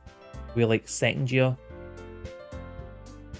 Shiori's obviously second year, the other two are like third year maybe? the emo Yuri, that's the perfect way to describe her. The emo, that's the one. But yeah, I do like Yuri. Just noticed something strange just now. I think that sounded a bit unusual. That's right, you deviated from your usual catchphrase when addressing the club. Catchphrase? I don't have a catchphrase. Why is the mood so weird today? Look, even Yuri isn't immune to it. Stagnating there is common foreshadowing that something terrible is about to happen. In your books, maybe. Look, the only thing different is that Yuri isn't here. Seems you're right. Yuri always helps lighten the mood a little bit, doesn't she? Could be the purple long hair. Could be. Could be a factor. Who knows, Derek? I mean, it probably is that. It's almost like everyone's balance is thrown off a little when she's not around. Where the heck's run off to anyway? Oh, she just went to pee. Natsuki, please show some decency. Come on. She actually wasn't feeling too well and went home early. That's all. Hope she's alright. Seriously? All the times not to go home with her, you pick the time she's not feeling well? So much for you two being all lovey-dovey. No. First of all, stop misunderstanding my friendship with Shiori. Second, she's kind of been avoiding me today, so I didn't want to force it. A curious expression coming from Yuri of all people. Calm down, guys. I talked to her earlier and everything's fine. What did she say? Anyway, we need to figure out the rest of this festival preparation, so let's decide what everyone will be doing this weekend. You notice all the girls have different kinds of eye colour. I have noticed that they've all got like different shapes. I don't know if that's just lighting, but it seems like they're different shapes of iris as well. But very like vivid. Actually, Monica's is the only one that doesn't match her hair.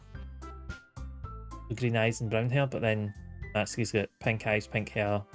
Yuri's got purple eyes, purple hair. And saying that, Shiori's got blue eyes.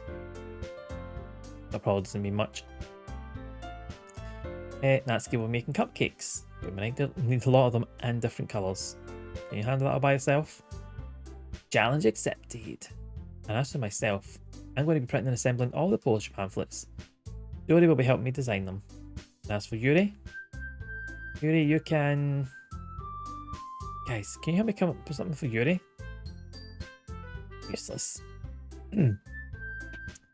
Where is Sai, by the way? Isn't this his goat as well? I'm not sure if this is his one of his favourites. I'm not sure if he's played it. But in here, he'll be gallivanting with folk, which is fine. Useless. No, that's not at all. You're the most talented person here, you know. What now, Natsuki pouting too? I can't even tell now. I guess I never give Shiori enough credit, but I can tell things are even harder on you when she's not around. Maybe the case. If I can't also be a leader on my own, then I won't grow as a person. So Yuri, you have beautiful handwriting, you know. So you should make some banners and decorations to help set the atmosphere. About that, I love atmosphere. Yuri's expression suddenly changes as she stares at her desk in focus and starts nodding to herself. Her mind is already racing, I see. That's great. You'll be a wonderful help, Yuri. But anyway, that just leaves you, Mick. The one who is truly useless. Say that. In fact, both Natsuki and Yuri have some pretty heavy tasks to handle. We'll probably go a long way to give one of them a hand. You can always help me out as well. I'd be really appreciative of that. That's, is Monica suggesting I spend the weekend with one of the club members? How on earth are we going to respond to a suggestion like that? I suppose I wouldn't mind a bit of help. Well, even if you don't know how to bake, there's always some dirty work I could give you. Not like Monica's going to give me a choice, and you shouldn't be sitting on your butt anyway. Natsuki tries to mumble a bunch of excuses like that. If I recall, Natsuki, you mentioned you would like to handle the baking on your own. Mick may not be like to be around if you only make him out to be a nuisance. Therefore, he may be more suited to assist with decorations. Never said that. Self-deprecations, Eric. Aye, we've got the festival coming up. We're going to see this festival. I'm welcome to make a few decorations anyway, so it's more likely just making excuses for Mick to be sane, with extremely meticulous work, and bacon isn't. What do you think? Right, let's settle down for a moment. In the end, I think it's up to Mick to decide how he'd like to contribute. Besides, he hasn't really got a chance to spend any time with me yet, you know? I'm sure he's interested in... You literally just said. Price as well. Sorry, I was just saying no. Right. In the end, it's up to you. Boss. In that case...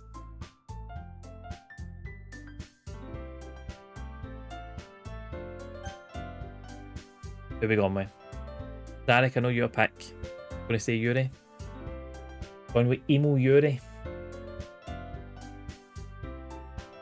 Yuri's the one we've spending most time with anyway. Yuri. Let's go Yuri then. Probably most helpful with Yuri. Yuri is... Why would you... I can already tell you about to say something mean. Just saying... Will you be helping Yuri then? What I'm going to do... I have a bad habit of overthinking these sort of things. go with the 5. That's it. Simple, isn't it? I think your assistance will be very useful.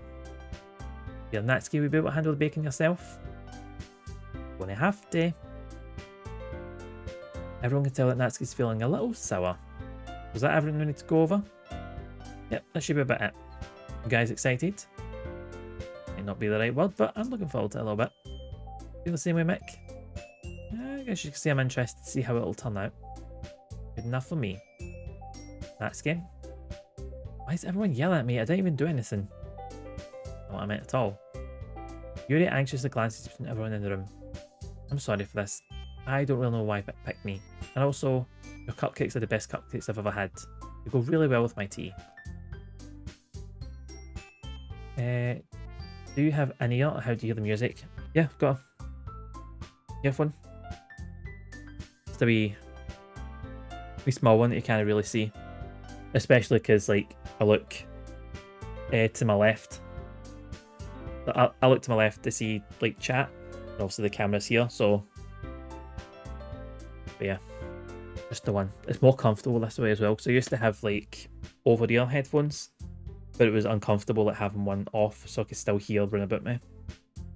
So I just got myself, like... Whoops. Just grabbed a wee pair of, like... what are they called?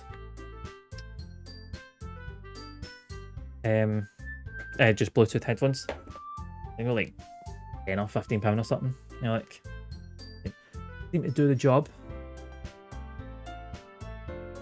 And they've got a wee hook thing as well, which is really comfortable. Mick has constant moans from me off stream. Not constant moans, that matter. Come on, just some.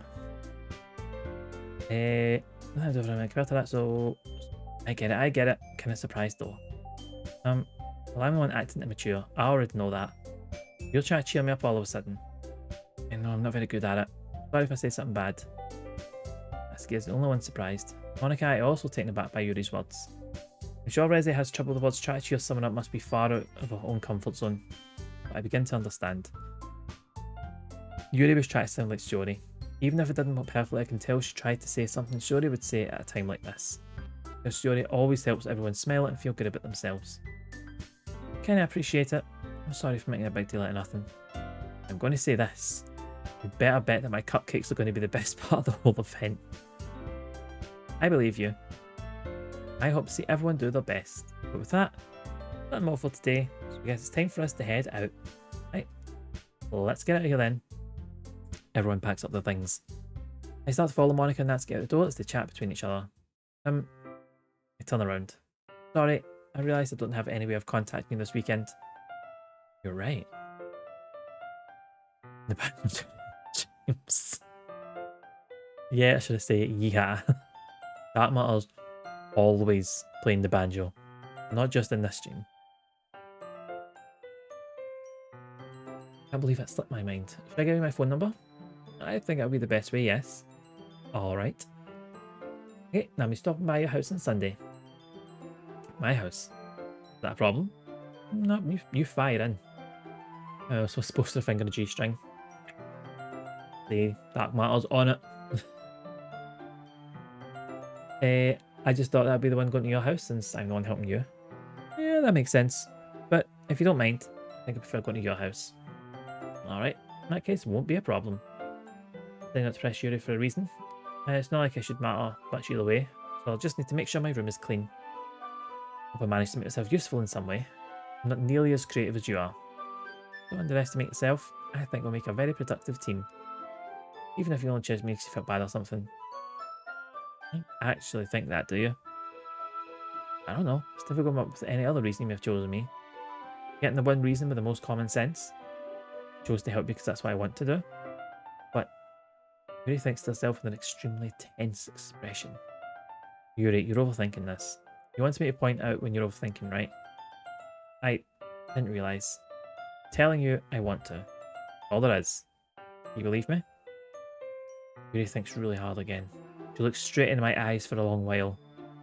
I believe you. As if it took a tremendous effort, Yuri finally says that and relaxes her expression. And I'm really looking forward to Sunday. Yep, I am too. For that exchange, I make my way out the door and Yuri follows. Can't believe this. Yuri's going to come to my house on Sunday. My anxiety shoots through the roof. Even though I've gotten pretty used to handling her at this point, there's no telling what might end up happening with her outside of school. More than that, she told me she was looking forward to it. Is this the chance I have to make something happen between us? Or is it too early for that? Only time will tell. But until then, I won't be able to take my mind off it. Seriously can't wait.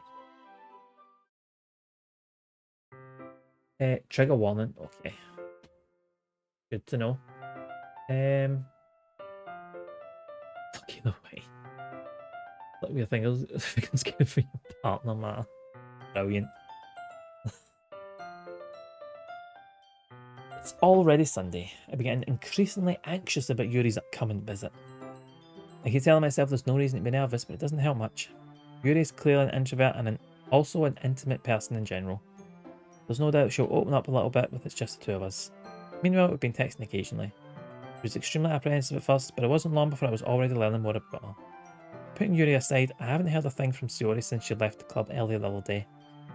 Not like we text each other all the time or anything, but I've been worried about it in the back of my mind. Between what Sayori said and what Monica said, is it really okay for me to put Sayori's feelings aside when she might need me? I decide to visit Sayori before Yuri comes over. Rather than asking, I simply tell her I'm coming over, much like we've done in the past. Once I reach Yuri's house, I knock on the door before entering it myself. Again, we used to play so often that we've made it a habit of simply entering each other's houses like we're family. The house is quiet. Yuri isn't anywhere on the first floor, so I'm assuming she's up in the room. What are you coming over? Exactly. Like, Yuri's not in your house yet. It's already strange of oh, it's already strange of her not to run down and greet me. The only weird thing, in real life I'm kind of an introvert, but online I'm an extrovert, so does that mean I want to be an extrovert or an introvert? I honestly think that everyone is both on some level. Like, no one, I don't think, is fully introvert, just like I don't think everyone is fully extrovert. I'm more extrovert online and here, mostly because I have to be, but in person, you can ask. I don't know if there's anyone still in chat that's met us in person. I'm quite quiet in real life. Like, I don't say much, and like the bigger the group gets, the kind of less I say. Try and force myself to say things to actually, like, make it worthwhile me actually being there. Because if I'm not going to say it, and there's never much point turning up. But no one's a thing. It's all a mix in the circumstances. And Dark Matter said it perfectly, more succinct than I'd put it. You are you, respectively. You can be both, depending on the situation. Also, see, just because you don't say something doesn't, or if you don't speak much around people, doesn't mean you're introverted. It's just like, quiet, cool, fun, outgoing, cool, like both. Yep. No, didn't make a big thing about it. I'm just giving you my opinion. That's all. Bye. Don't think anyone's ever fully both, but don't. Yeah, don't worry about it, Zarek. You're all good. Free to say and ask whatever in here. I'm happy with it. Into the bedroom, I finally find her. Dory? Mick, I sit down in her room. Dory forced a smile, but it's easy to tell that she's different.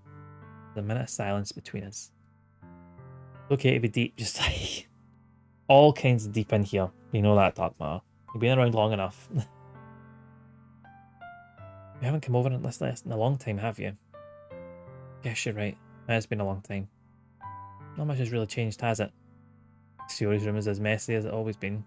It's speaking of things. I also recognise the same stuff, animals and wall decorations that she's had for years now. If you came over more often, it wouldn't be such a mess. Because I end up cleaning it for you. It's a bit of a reach. How come you suddenly wanted to come over today? Are you supposed to see Yuri today? Yeah, but... Wait, how did you know that? Yuri had already left by the time we decided that last meeting. Monica told me. It's only natural for her to keep me informed about the festival preparations, right? Yeah, that's true. But what about you? Are you going to be helping Monica today? Of course, but I'm just helping her online.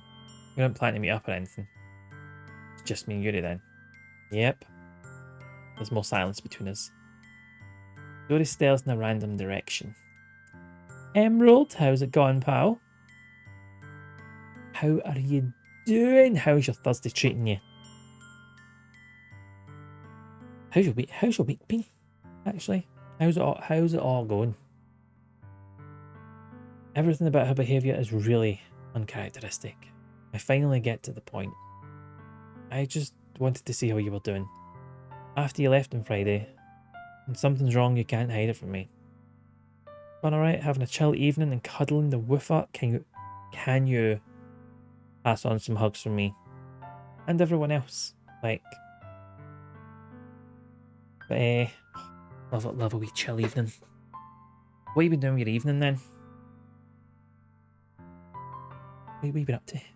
Yuri has blue eyes, Yuri purple, Natsuki pink, Monica green. However, maybe your eyes are going a different direction, Mick. I said that Shiori has blue eyes, so don't start Zarek, right? Okay. I know she had blue eyes. I know you too. So, Shiori smells, shaking her head. No good, Mick. Eh? Why can't it just be like it's always been? It's all my fault. I didn't get so weak and accidentally express my feelings. I was watching Ginger Ben play Ark Raiders. Oh, how is Ark Raiders? Sounds like, see, this thing, it sounds like it should be up my street, right? There's always that kind of worry that it is now. Or it's just going to be pish, basically. We can both ask the same questions, Zarek, right? I'm asking from my perspective, you're asking for yours. It's all good. Okay. Emerald. Zarek is asking, how's it seem? Take my question back. Looks good fun. Had a tight laugh at some points and bum clenching at others. Ooh.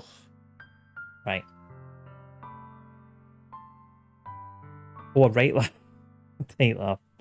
I thought you meant it was like, oh, like it's close, like gameplay wise, but I think both. Fight. Fuck. You mean fight? Fight's here. That's the one. It is. This is the one thing. It's like an extraction shooter, isn't it? Like that. Is that one thing? That is the one I'm thinking of, the extraction shooter. But it's like PvE kind of thing. Like two groups try to fight towards kind of one objective, but it's like AI enemies trying to stop both. They all had to crawl at the extraction point before they bled out. I'm checking out that VOD. That sounds good. Really need. I'm gonna have to pick it up. I don't know. Was it? Yeah, I thought it was at sometime in November. And I can't keep up with release dates. There's too many. There's too many games to keep up with. I'll just be like, okay, so at some point I'll have a look if I remember. Let's not make a stupid mistake, and you wouldn't have been worried about me at all. You wouldn't have come here. You wouldn't have been thinking about me right now. This is just my punishment, isn't it? I'm getting punished for being so selfish. I think that's why the world decided for you to have you come over today. It just wants to torture me. Sayori. I grab Sayori by the shoulders. What on earth are you saying? Next game you play is No Sleep for Kid. I don't even have a copy of that yet, Zarek. But I've already picked my second game. Once I've finished this, I will show you. So that's something to look forward to. Are you listening to yourself right now? I know something happened to you. No explanation for you to be like this. Tell me already. Until I know, I won't be able to stop thinking about it. It only gives me an empty smile. You really put me in a trap, Mick, but you're wrong. Nothing happened to me. I've always been like this. You're just seeing it for the first time. Seeing what? What are you talking about, Sayori? You're just going to make me say it, aren't you, Mick? Guess I have no choice this time. Thing is, I've had really bad depression my whole life. Fucking preach, Sayori. You know that? Why do you think I'm late to school every day? Because most days I can't even find a reason to get out of bed. What reason is there to do anything when I fully know how worthless I am? Why go to school? Why eat? Why make friends? Oh, Ben, you have joined us at a upsetting time. Nicholas, since 86, Ben. Fucking well done. I like that. I am doing good. Emerald's just been updating us on your Arc Raiders. Can't think of a word. Times. There we go. Yeah, Arc Raider times. There we go. How would you find it? You enjoying that?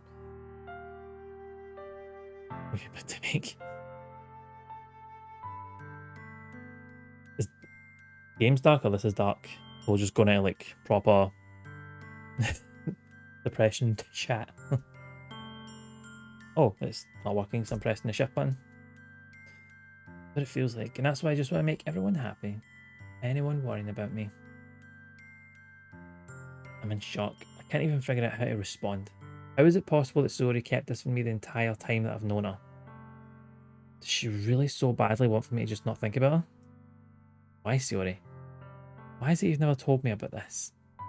It almost feels like I've been betrayed as your close friend. Oh, I don't like that approach. I don't like the whole, let's make this about me, shall we? That's piss poor response.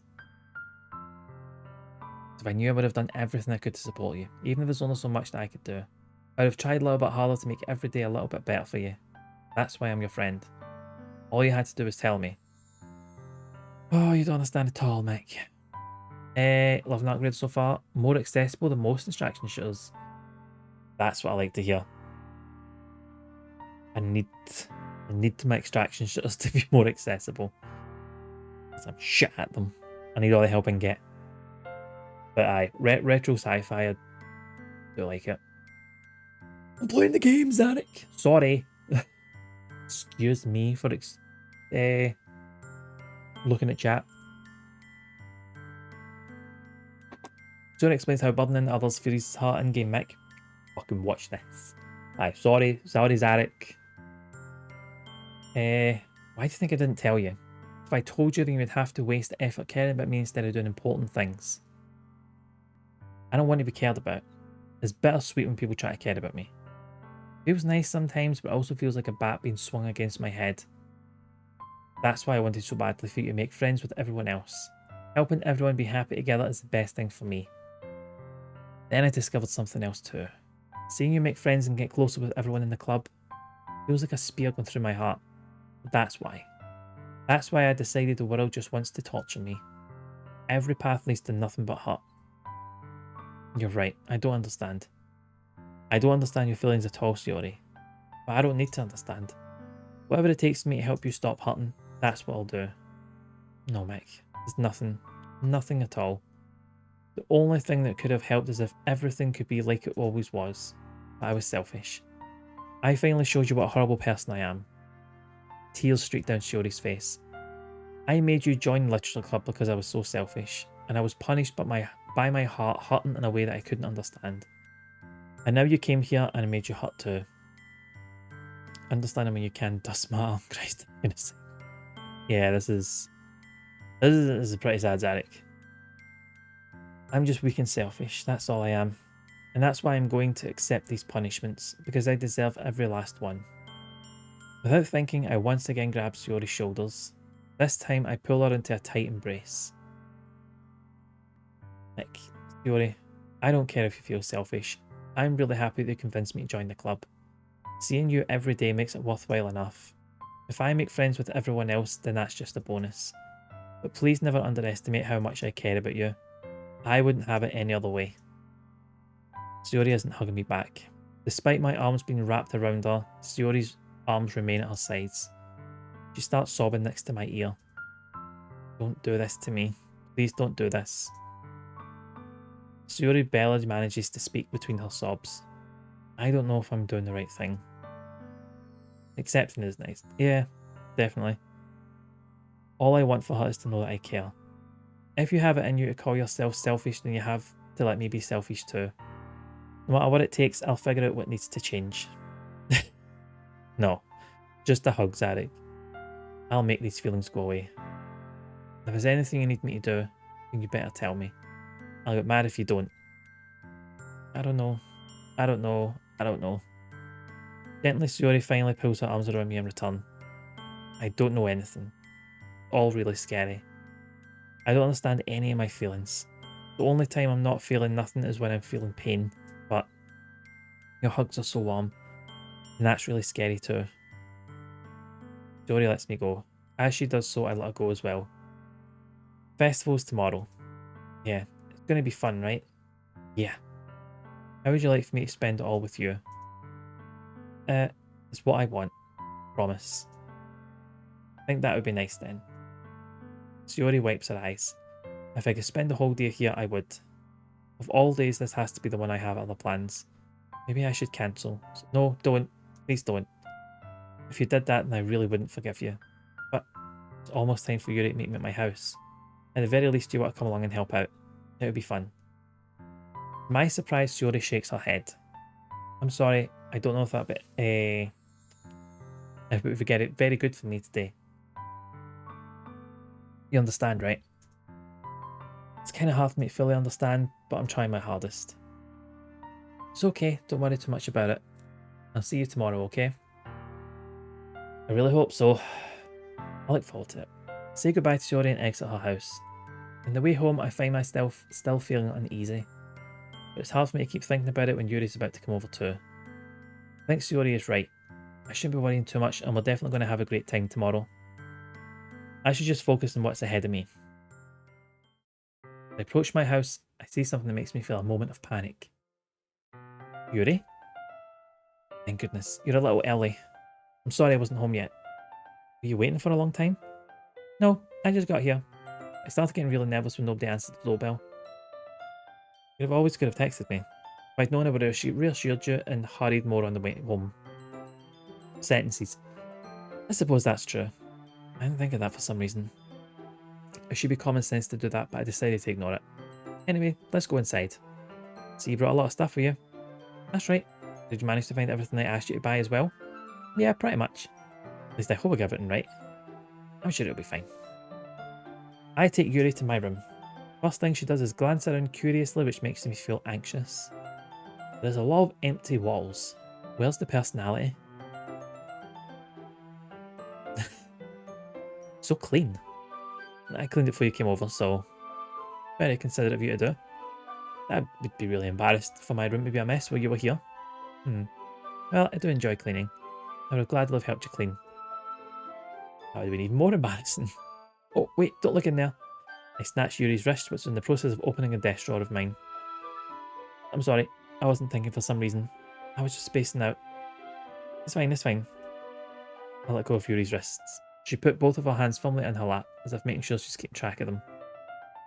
So, Get started? Yes. I have a few things planned that you can help with. Decorations and other atmospheric enhancements. I like the sound of that. Mood lighting, aromatherapy candles. Wow, I didn't know you planned on taking it that far. Of course, I want to help take our guests to a faraway place. Although many will stop by just out of curiosity. What do you mean you didn't bring the rope, Mick? You thought when I said I'm happy to be highly strung was something normal to say. And for cupcakes, I guess. I'm determined to provide an experience that will leave them wanting more. It's great. It's easy to forget that you're a pretty intense person. Get away with words. I guess that's the best way to put it. Is that a bad thing? Not at all. Something I like about you, actually. Is that so? That makes me feel relieved. I'm kind of happy. Yeah, I don't need to be so anxious. You can relax a little. Relax. I brought some things for relaxation. I'm going to use them during the poetry event. Yeah, like what? Yumi rummages through a bag. She pulls out a few candles, a wooden cylinder-shaped object. I did some shopping on the way here, so we happen to have these in my bag. I plan to cover the windows in black paper and use the candles to light the room. I think that would be amazing, don't you think? Don't you? Yeah, that'd be really neat. What's with the wooden thing, though? Well, this is the diffuser for essential oils. How familiar are you with aromatherapy? Yeah, you're snacking. Not familiar at all. It's one of my favourite contributors to a positive atmosphere. Depending on the oils or herbs you choose, you can change the mood of the air itself. You can even feel it permeate through your body.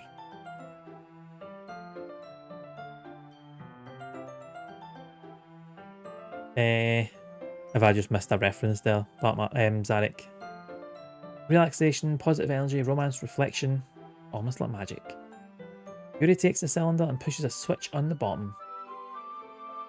Oh, Ace Attorney. Right. I think I've played most of the first one. And then didn't finish it. Or didn't, and just didn't go on with it for some reason. Something else must have come up. In just a moment, a thin ray of vapour begins to spout through a small hole on the top. Smells wonderful. What kind of mood is that one for? This is a jasmine essential oil. This guy later in the first one. Right. Well, that'll just encourage me to finish it then so I can get your references. Yeah, I mind you saying that. Edgeworth's terrible puns. It smells a little sweet and flowery, right? Yeah, that's a good way to describe it. I chose jasmine for the event because it provides more than relaxation. It enhances your emotions and helps you feel them flow through your body. Feel warmer and your heart pounds more heavily. Do you think I'd be perfect for sharing our poems? Yeah, does sound suitable. You seem to know a lot about this, so I'll trust your opinion with anything. Yuri smells gently, clearly enjoying herself. She again reaches into her bag and pulls out several spools of thin ribbon. H-boy is. Excuse me. What are those for? Well, did you purchase the origami paper I asked you to get? Yeah. We won't be using that paper for folding origami. What I'd like to do is write a different word on each paper. We'll need about 100. You still have a link to that, don't you, Dark Matter? I think you should be okay to post links if you want to pop it in and let people see it. If it's still going, obviously. What would those be used for? I'm going to cut pieces of ribbon to hang from the doorway of the classroom. Then we can fasten the paper onto the ribbons to create a doorway curtain. You're going to go read your book and head to bed? Not a problem, Ben. Cheers for popping in and saying hello. Enjoy the book. What are you reading just before you go? I'm looking for some good recommendations, especially some good horror recommendations if anyone has it. But yeah, happy Halloween for tomorrow. Hope you enjoy it, whatever you're up to. Doorway curtain. Wouldn't that be beautiful? Also catch the eye of those passing by the room. Attract some people to be inside. Barrowbeck. Look at that one. I'm going to write it down and have a look at it though. Barrowbeck. Oh. And there is Edgeworth's terrible puns. You want someone else to have a read it. But good night, Ben. Enjoy the book. Hope you have a good sleep. And get a good rest in you for tomorrow. No idea you should be good at this, Yuri. Is that so? Well, I suppose I do get a little intense, as you put it. Yuri giggles with red cheeks. Does it make her more relaxed when it's just the two of us? Or maybe it's the excitement she feels from sharing something that she enjoys. Doesn't matter, Mick. You can write any characters you want. I'll help once I'm finished cutting the ribbons. Alright. Sitting on the floor together, two of us get to work. Carefully draw a different character in each paper, doing my best to manage my bad handwriting. Yuri unravels a long strand of red ribbon to her desired length. She reaches into a bag one more and pulls out a pocket knife. The knife is strangely beautiful. The silver handle has an intricate pattern of waves etched into it. The blade itself is gently tinted blue. It's no ordinary pocket knife. It looks really fancy. Well, embarrassed, Yuri looks away. What is it? Don't you think it's weird? Yuri, whatever it is, I have no reason to judge. Each their own, you know. Promise you won't be weirded out. Yeah, promise. I hope you have some about Phoenix and Edge's relationships. They do like each other, you can tell. The thing is, I'm kind of into knives. They're just so pretty. Can't help it. Don't know what it is. A combination of craftsmanship and feeling of danger, maybe? What am I saying? Please don't think I'm weird for this. You're laughing at me. I'm not laughing at you. It's funny how nervous you get about sharing. Well, an interesting thing to be into, I guess. But I think it kind of suits you. Suits me. Kind of intense. Besides, it's a really cool looking knife, I can't deny that. Do you like a blue blade? Does that sound quite nice? Would you like to hold it? Here. Like here. Hold this, will you? Never anything wrong with getting a second pair of prints on it. Yuri carefully hands me the knife with the handle facing me. I take it and turn it round in my hands. It feels heavy and extremely solid. How do you even get a knife like this? Curious of its sharpness, I feel the point of the knife with my index finger. Jeez. Of course it is. Why'd you do that? I didn't expect it to be that sharp. I barely touched it at all. Should have warned you. To be fair, Yuri, like, you shouldn't have to warn somebody to do not run your finger along the edge of a blade. That's like common sense. This knife is extremely sharp. It can cut through skin like it's paper. Oh no, a small drop of blood trickles down the side of my finger. Yuri takes my hand and gives the wound a closer look. She stares at it and noticeably fidgets. You're squeamish, I'll go wash it off now. Without warning, Yuri puts my finger in her mouth and licks the wound. I feel her tongue curl around my finger. Startled, I instinctively pull my hand back. Please forgive me, I wasn't thinking. Yuri lowers her head, her face burning up. That's the most embarrassing thing I've ever done. How could I do something like that? Sure, it was a little weird and took me by surprise. I guess she was just trying to help, right? Yuri, I think it will react in a little. Lift her head. What if she doesn't recover from this the rest of the afternoon? Alright, you know what? This might be a stupid thing to do, but I do it anyway. I take Yuri's hand and lick her index finger in return. Did you really just do that? Now we're even. Yuri just looks at me like I did something wrong. I knew that would be a bad idea. If not for the sweet aroma of the jasmine oil, the end would be heavy right now. You're so weird, Mick. Yuri giggles shyly. Yuri calling me weird? I didn't embarrass her, Zarek. Come on now. I have no response to that. Where'd you keep your bandages? I don't think I need one actually. It was a tiny cut. Look, I already stopped bleeding. I see, that's relieving. The tension is quickly lifted. We resume our respective activities. It's just shared name Zarek, that's all. Nothing more. I watch Yuri's knife cut through them like it's nothing but air. Meanwhile, I continue to progress in the paper. After we finish attaching the paper to the ribbons, we lay them all out side by side. It looks better than I expected, and will be very effective as a door curtain. That's right. Good coming up with that. Thanks. I just saw something. It's just something I saw online, really. You ready to move on to the next task? Yeah. What do you have in mind? I'd like to create a banner, so I asked you to buy the paint tablets. That's right. One of the items Yuri asked me to buy was a kit of watercolour paint tablets. I laid about 6 cups of water to put each of the tablets in. Are you fetching those? Of course not. 6 cups of water. I'll be right back. Just a little bit of water's okay. If you fill the cups too much, it'll be too diluted. Cool. Use a small plastic bathroom cups rather than full-size glasses. Put them on the plate to catch any paint that drips and bring them back to my room. Convince Yuri, quickly unrolling her sleeve, pulling it back over her arm. My face is a little red.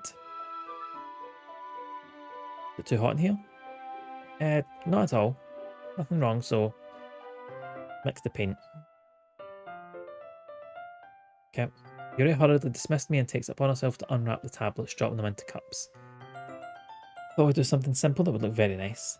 I'd like to paint a gradient across the banner. Starting with the colours for a sunrise in daytime, then sunset and nighttime. Once it dries, I'll write an inspirational quote across the banner. You can hang it on the wall behind the podium at the front of the classroom. Ah, neat. What are you going to write? Well, it'll be more fun to surprise you. Yuri smiles at me. You say so. Those because of the things that you saw later in the games. That's not in a bad matter, just that the game's ahead of its time. No, Zarek, we get you, man. We get you, don't you worry about it. After rolling out the banner, Yuri and I kneel on opposite sides so we don't get in the way of each other. Yuri uses a brush and adds a few dots of colour across the banner to serve as a colour guide when we paint. And it reminds me of elementary school. Painting on a banner with watercolours was a lot like the art class project we had back then. Relaxing. Sorry if this feels too childish. Didn't mean that at all. Kind of fun. Yeah, it is fun. I'm glad you feel that way too. Yuri stops for a moment, thinking to herself. For me, I don't need to go out and do crazy things to have fun. In fact, I usually don't even want to. I just like it when I can spend time with one other person. Even if it's something simple like reading. Doesn't matter if we don't talk much. Just having a friend next to me makes things a little bit nicer. I think that's all it takes for me to be happy. That's all. Even if Yuri and I are quite different, I can understand where she's coming from. I feel that way about things like anime and games, so simply sharing the experience with someone can make me happy. I think I feel the same way. Yuri smiles gently. I knew you'd understand. Yuri leans over the banner to grab an unused paintbrush, but I move at the same time, causing my head to bump into hers. Oops, sorry. Yuri reels back and I quickly lift my hands in surprise. Are you hurt? No, I'm not hurt. It just startled me, that's all. Sorry, I should have asked you to get it for me. It's not your fault. Your face. There are droplets of paint on Yuri's face and neck. There's something on my face? Yeah, I accidentally got paint on you. Sorry, it's totally my fault. I'll get a towel right away. I rush out and fetch a small towel that I dampen with hot water. I return to my room and kneel back down in front of her. Yeah. I pat down Yuri's face and neck with the towel. Something wrong? Top, I just didn't expect it. I do like all those. They are good. I like there's one in particular. Mr. Hat. That one's my favourite. I didn't want to use cold water. Having finished, I start to retract my hand, but Yuri suddenly holds my wrist. Wait. Just for a little longer. Yuri's enjoying this. Keep my hand still against Yuri's neck. She looks into my eyes. It's an intense expression I recognise from when she reads her books. Almost as if she's lost in a daze, enveloped by her own thoughts. She breathes gently through her slightly parted lips. Finished now. What's happening? Is it the aroma of the jasmine oil giving me this dizzy feeling? Yuri's gentle fingers wrapped through my wrist send a tingling sensation through my arm. And suddenly her face seems to be much closer to mine than it was just a moment ago. Yuri slowly pulls away. Sorry, I've been a little lightheaded today. Justice, gods of steel, here comes justice. I didn't mean to space out. It's fine. The moment is over as soon as it began. Yuri picks up a brush again, but her movements seem clumsier, like she's unable to focus. I remain silent, forced to ignore the event that just transpired. I hesitantly retrieve my own brush and continue following Yuri's example. That should do it. Finish filling the night sky with white dots that look like stars. Looking at the banner as a whole, it's very pretty and natural looking. I think it came out better than I expected. Really happy with the results. Yeah, me too. You going to add a letter in now? Not yet. Needs to dry first. True below want to take a while? Well, perhaps we best leave it here, then you have to bring it in the morning. I can do the lettering in the classroom before the event. that okay? Totally fine. In that case, I don't think there's anything more for us to do here. You sound like you're glad it's over. Was I wrong to assume that you were at least enjoying yourself a little bit? They're in a complete circle and Apollo justice. Those are the ones after the Ace Attorney ones, aren't they? Oh, it's not that. I'm just glad we managed to get everything done. I see. I am too. I was a little concerned about time. I need to start making dinner soon. You don't have any time left. You couldn't hope we could have extra time after finishing the work. Well, what do you think, Stilzell? I think it would be too irresponsible of me to wait much longer. I'm sorry. I was hoping there would be more time as well. Probably my fault. Apologist is after the trilogy. Right, okay. Just double checking so I know, but carry on, Zarek. Sorry for being such a slow worker. No, it's not your fault at all. And the important thing is that we get everything done, right? Yeah. So, shouldn't be disappointed or anything. Gathering all her things, Yuri seems to look a little downcast. I understand why. It sounded like she rarely gets the opportunity to spend time with friends in a relaxed environment. That doesn't mean this is the last time it can happen. Once Yuri packs up, I walk her to the front door. Thank you very much for having me today. No problem, glad I was able to help. I don't know if there's anything else you need me to bring tomorrow. You going to put Love to bed too? Not a problem. Emerald, lovely to see you as always. Bye. You have a good night. You have a good rest, get a good sleep. Much love to you. Cuddles to the pooch as well, mind. Wee scratches for me. Bye. Hopefully catch up with you real soon. Don't talk to me because of a D-bag. Maybe Zarek. If Lola some fuss, I appreciate it. I hope Lola appreciates it as well. You fidgets. I guess I'll see you tomorrow. I say that without thinking.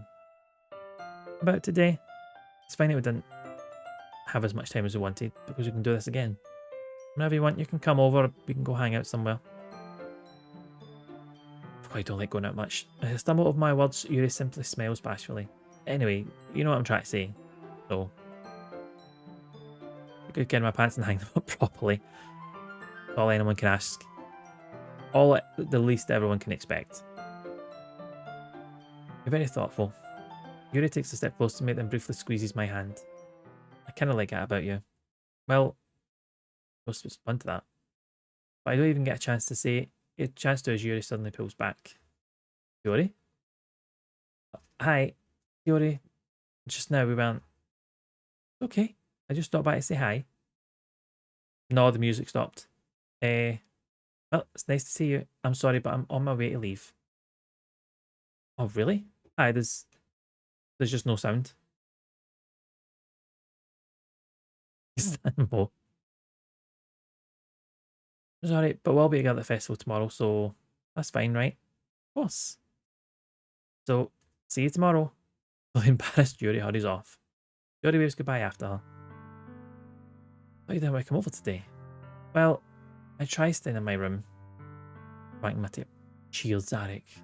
Appreciate it. My imagination has been really mean to me, so I had to come here and see it for myself. What are you talking about? You know how much fun you were having, Yuri, and how close you got to her? It makes me really happy. You've made such good friends. That's all that matters to me. I really don't like where this is going. Tears start to fall down Yuri's face. That's all that matters to me.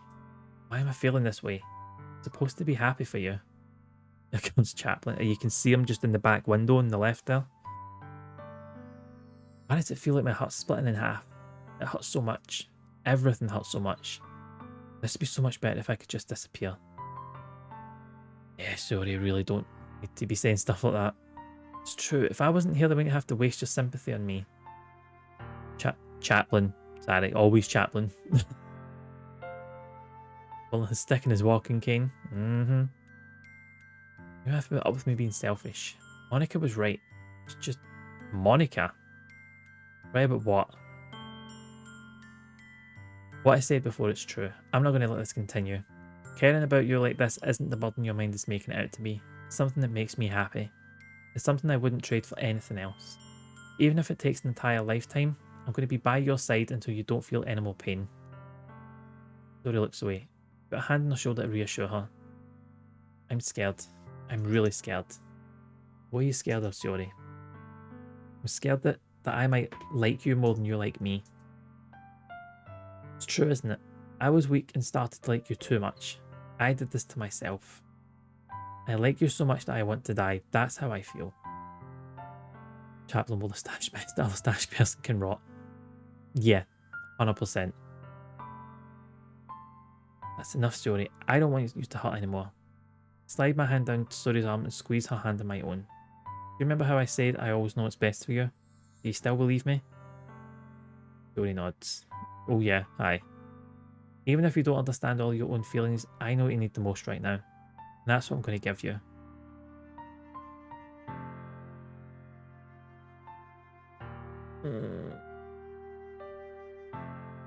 Both can be true. Like, both can absolutely be true.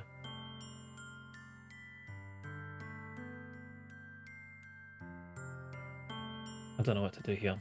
I don't know what to do.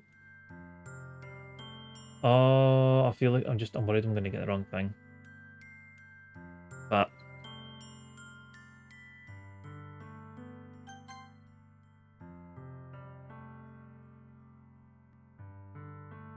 oh, the culture. Yep, you're right. Fuck. Yeah, yep. Let's see what I've done. Right. Do you know what? We'll keep with that, but we've got this backup one. Yeah, I fucked it. There's no way you could like me more than I like you. Did I realise it sooner, but spending time with everyone at the club, making new friends, and having fun with you every day, helped me realise you're truly the most important person to me.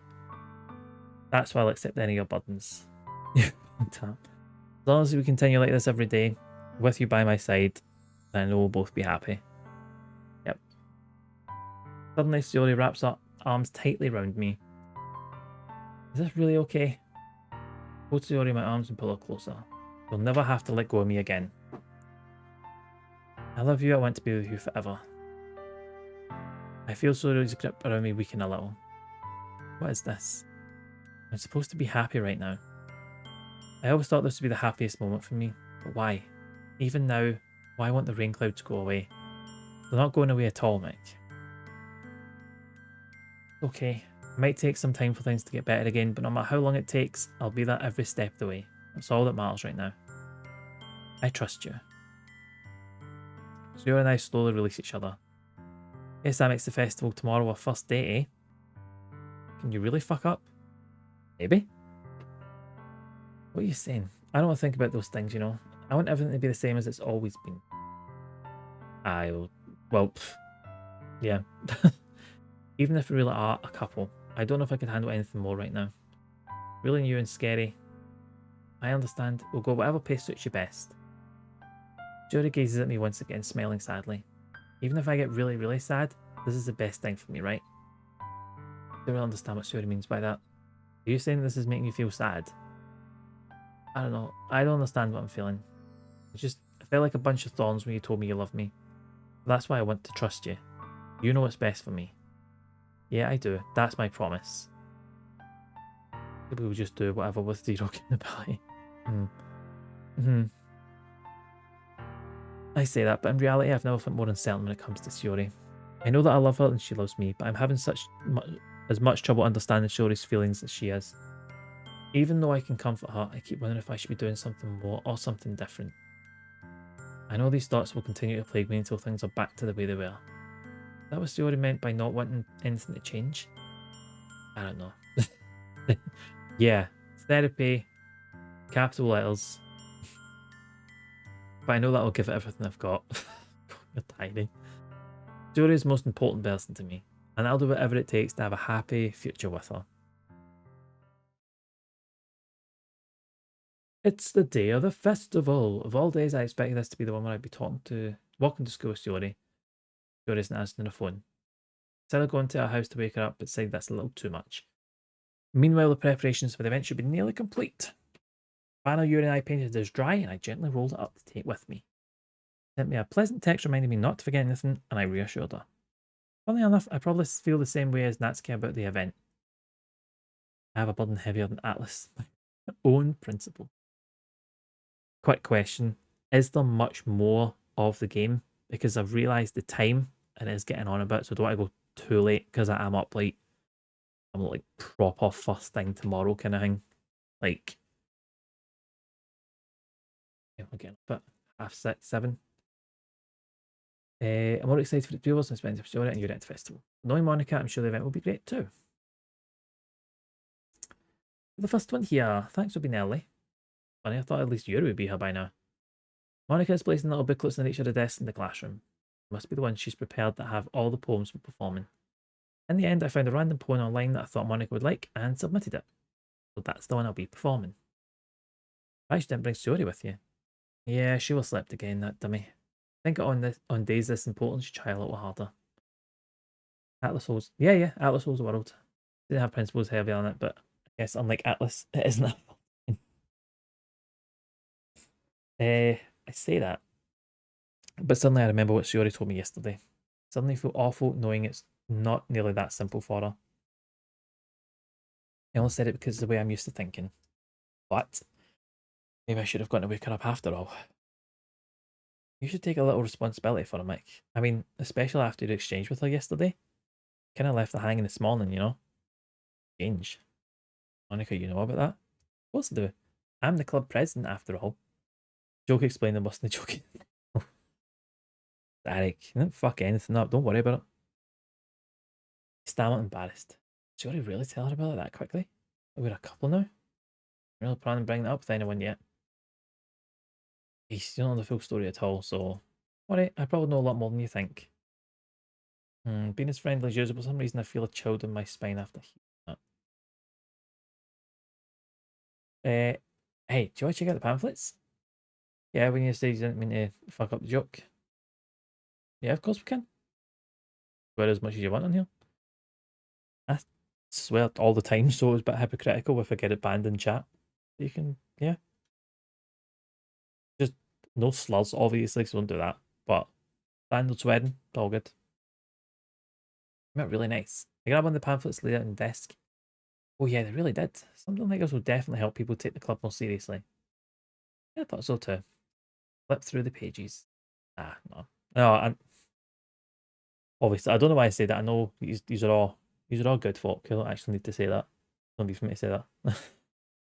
Good shit, but never that word that matter. Nah.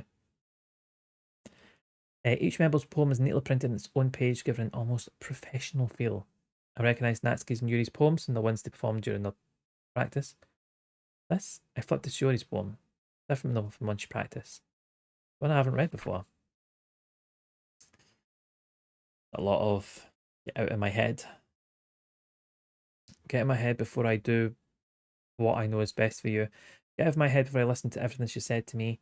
Get out of my head before I show you how much I love you. Get out of my head before I finish writing this poem. A poem is never actually finished. It just stops moving. Just a small tip. Just a tip. Yep. Reading the poem, I get a pit in my stomach. What's wrong? Nothing. This poem feels completely different from everything Story's written. More than that, I changed my mind. I'm going to go get Story, so... Alright, try not to take too long, okay? Quickly leave the classroom. Don't strain yourself, Monica calls it after me. I quicken my pace. I don't like where this is going. I should have tried a little bit harder for Story. It's not a big deal to at least wait for her to help her wake up. I got a really horrid fucking feeling, man. I've seen most of season 1. Even the simplest gesture of walking out of school make her really happy. Besides, I told her yesterday things would be the same as they've always been. That's all she needs and what I want to give her. I reach Jory's house and knock the door. Don't expect an answer. She's not picking up her phone either. Like yesterday, I open the door and let myself in. Jory? Yeah, I feel like this is a massive fucking trigger warning right here. She really is a heavy sleeper. I swallow. I can't believe it ended up doing this after all. Waking up in their own house. That really is something that a boyfriend would do, isn't it? In any case, it just feels right. Outside Shiori's room, I knock on her door. Up, dummy. No response. Really didn't want to have to enter a room like this. It's okay. No. Fully get it, Zarek. I kind of feel like this is how it was going, but massively appreciate the warning. Isn't it kind of a breach of privacy? It really leaves me no choice. I gently open the door. Jesus fucking Christ, man, honestly.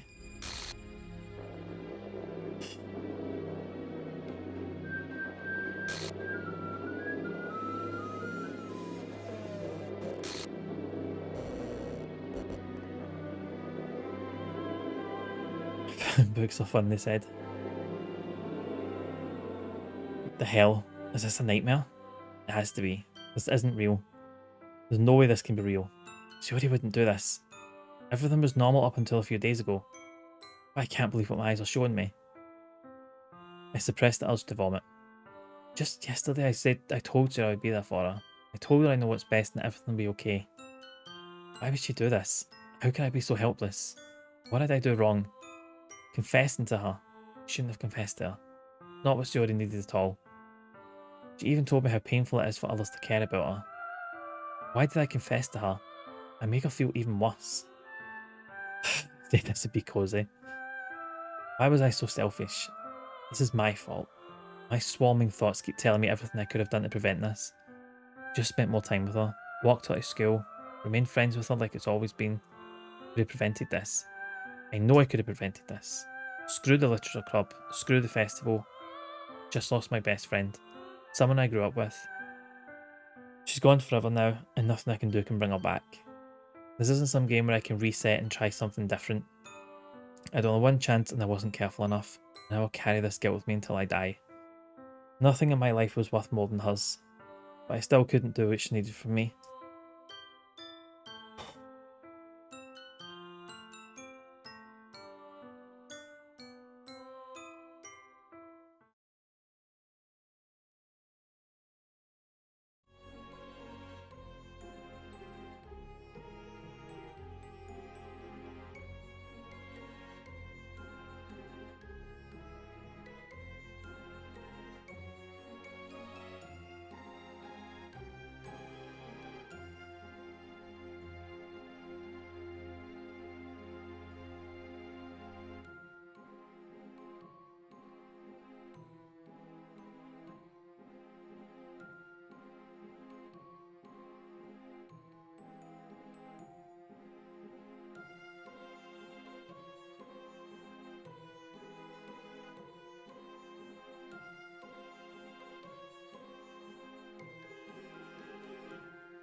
Oh. Sorry, I just... can never take it back. Never.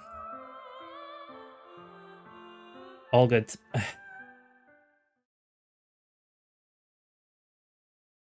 Okay, that was the end. Okay. Yori's done fucked up. So I take it this is something to do with Monica. Like... yeah, I'm all good. It just kind of... I think it just took me back a bit. More than I realised. Anyway. Right, I take it this is all something to do with Monica. Going by Shiori's poem. All good. You're all good. I was actually thinking this would be more scary than upsetting. But yeah, weird way to end it. Like the whole Fright Fest thing.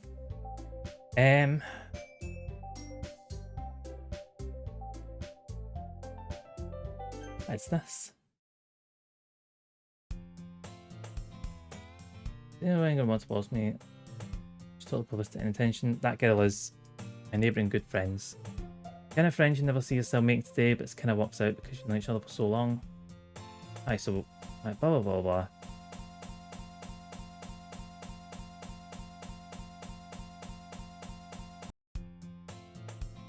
Ordinary skill day like any other. We all joke we can give love and be serious as well. Aye, I know that. Appreciate all of it. Mornings are usually the worst, being surrounded by couples and friend groups, walking to school. Meanwhile, I've always walked to school alone. I always tell myself it's about time I meet some girls or something like that. But I have no motivation to join any clubs. I'm perfectly content just getting by on the average while spending my free time in games and anime. There's always an anime club, but it's not like get any girls in it anyway. School day is ordinary as ever, and it's over before I know it. After I pack up my things, I stare blankly at the wall, looking for an ounce of motivation. They really aren't that interest me. Game is making a point that things can't be undone. Kind of feel like that, yeah. Remember the content warning at the beginning of the game. Yeah. I have no choice but to start with the anime club. Monica. Been a while. We do know each other. Well, we rarely talk. We were in the same class as last year. I do think I'm going to have to stop because it is after 11. I do need to get to bed. Is there much more to the game? Like, how long are we talking? Because I'd be fine to kind of leave it at the end, but obviously there's like more continuing with this. I could actually record the last bit maybe. Oh shit! You know what? Actually, what I should do before I do anything. Where's my save slot? My save's gone. Alright.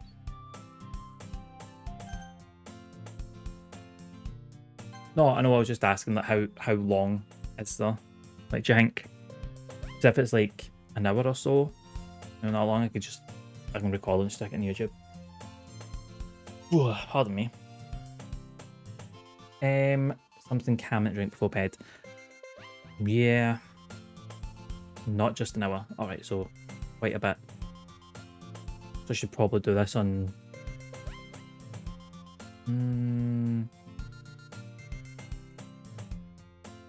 I think I'll park this just now, to be honest. I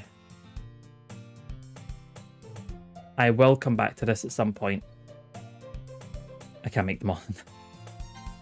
But maybe I'll... maybe. We'll see. We'll see what happens. I'm gonna have to dip though. How do I quit the game? There we go. Is that it? Yeah, that's it. There's no achievements for this game. Alright. It'll become more think about when to play this game. Yeah. I'll have a think. Yeah, that's it. I don't... Yeah. Oops, shit. Like, yeah, I'm not going to raid because extremely late and I should really get to bed. So, no one's on. So, that makes that even easier if no one's on. I'm going dip.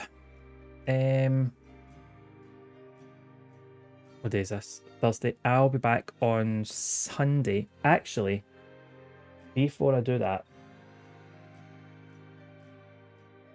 let me show you what I've got coming up. Hope this works.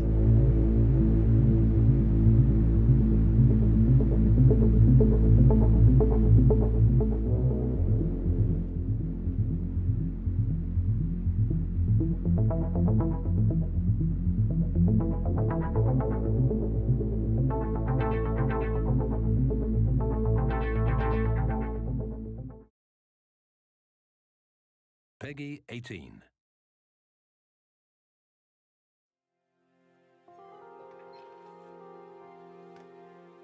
Excuse me. I'm sorry. I was just... It's okay. I didn't mean to scare you. I'm kind of lost. I'm looking for Silent Hill. I think you should stay away. This town, there's something wrong with it? Is it dangerous? Maybe. I'll be careful. I'm not lying. I guess I don't really care if it's dangerous or not.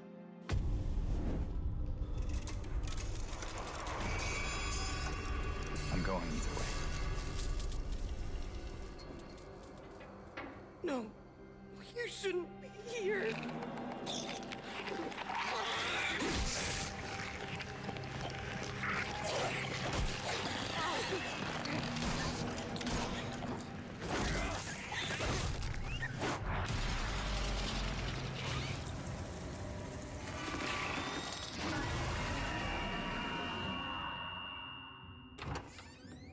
I'll be good, I promise. Tell him I'll be good, please.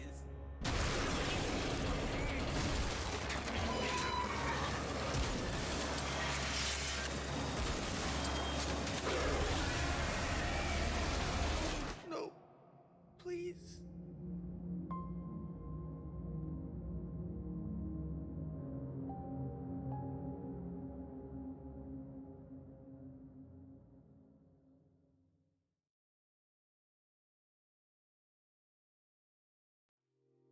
So that is what you've got to look forward to.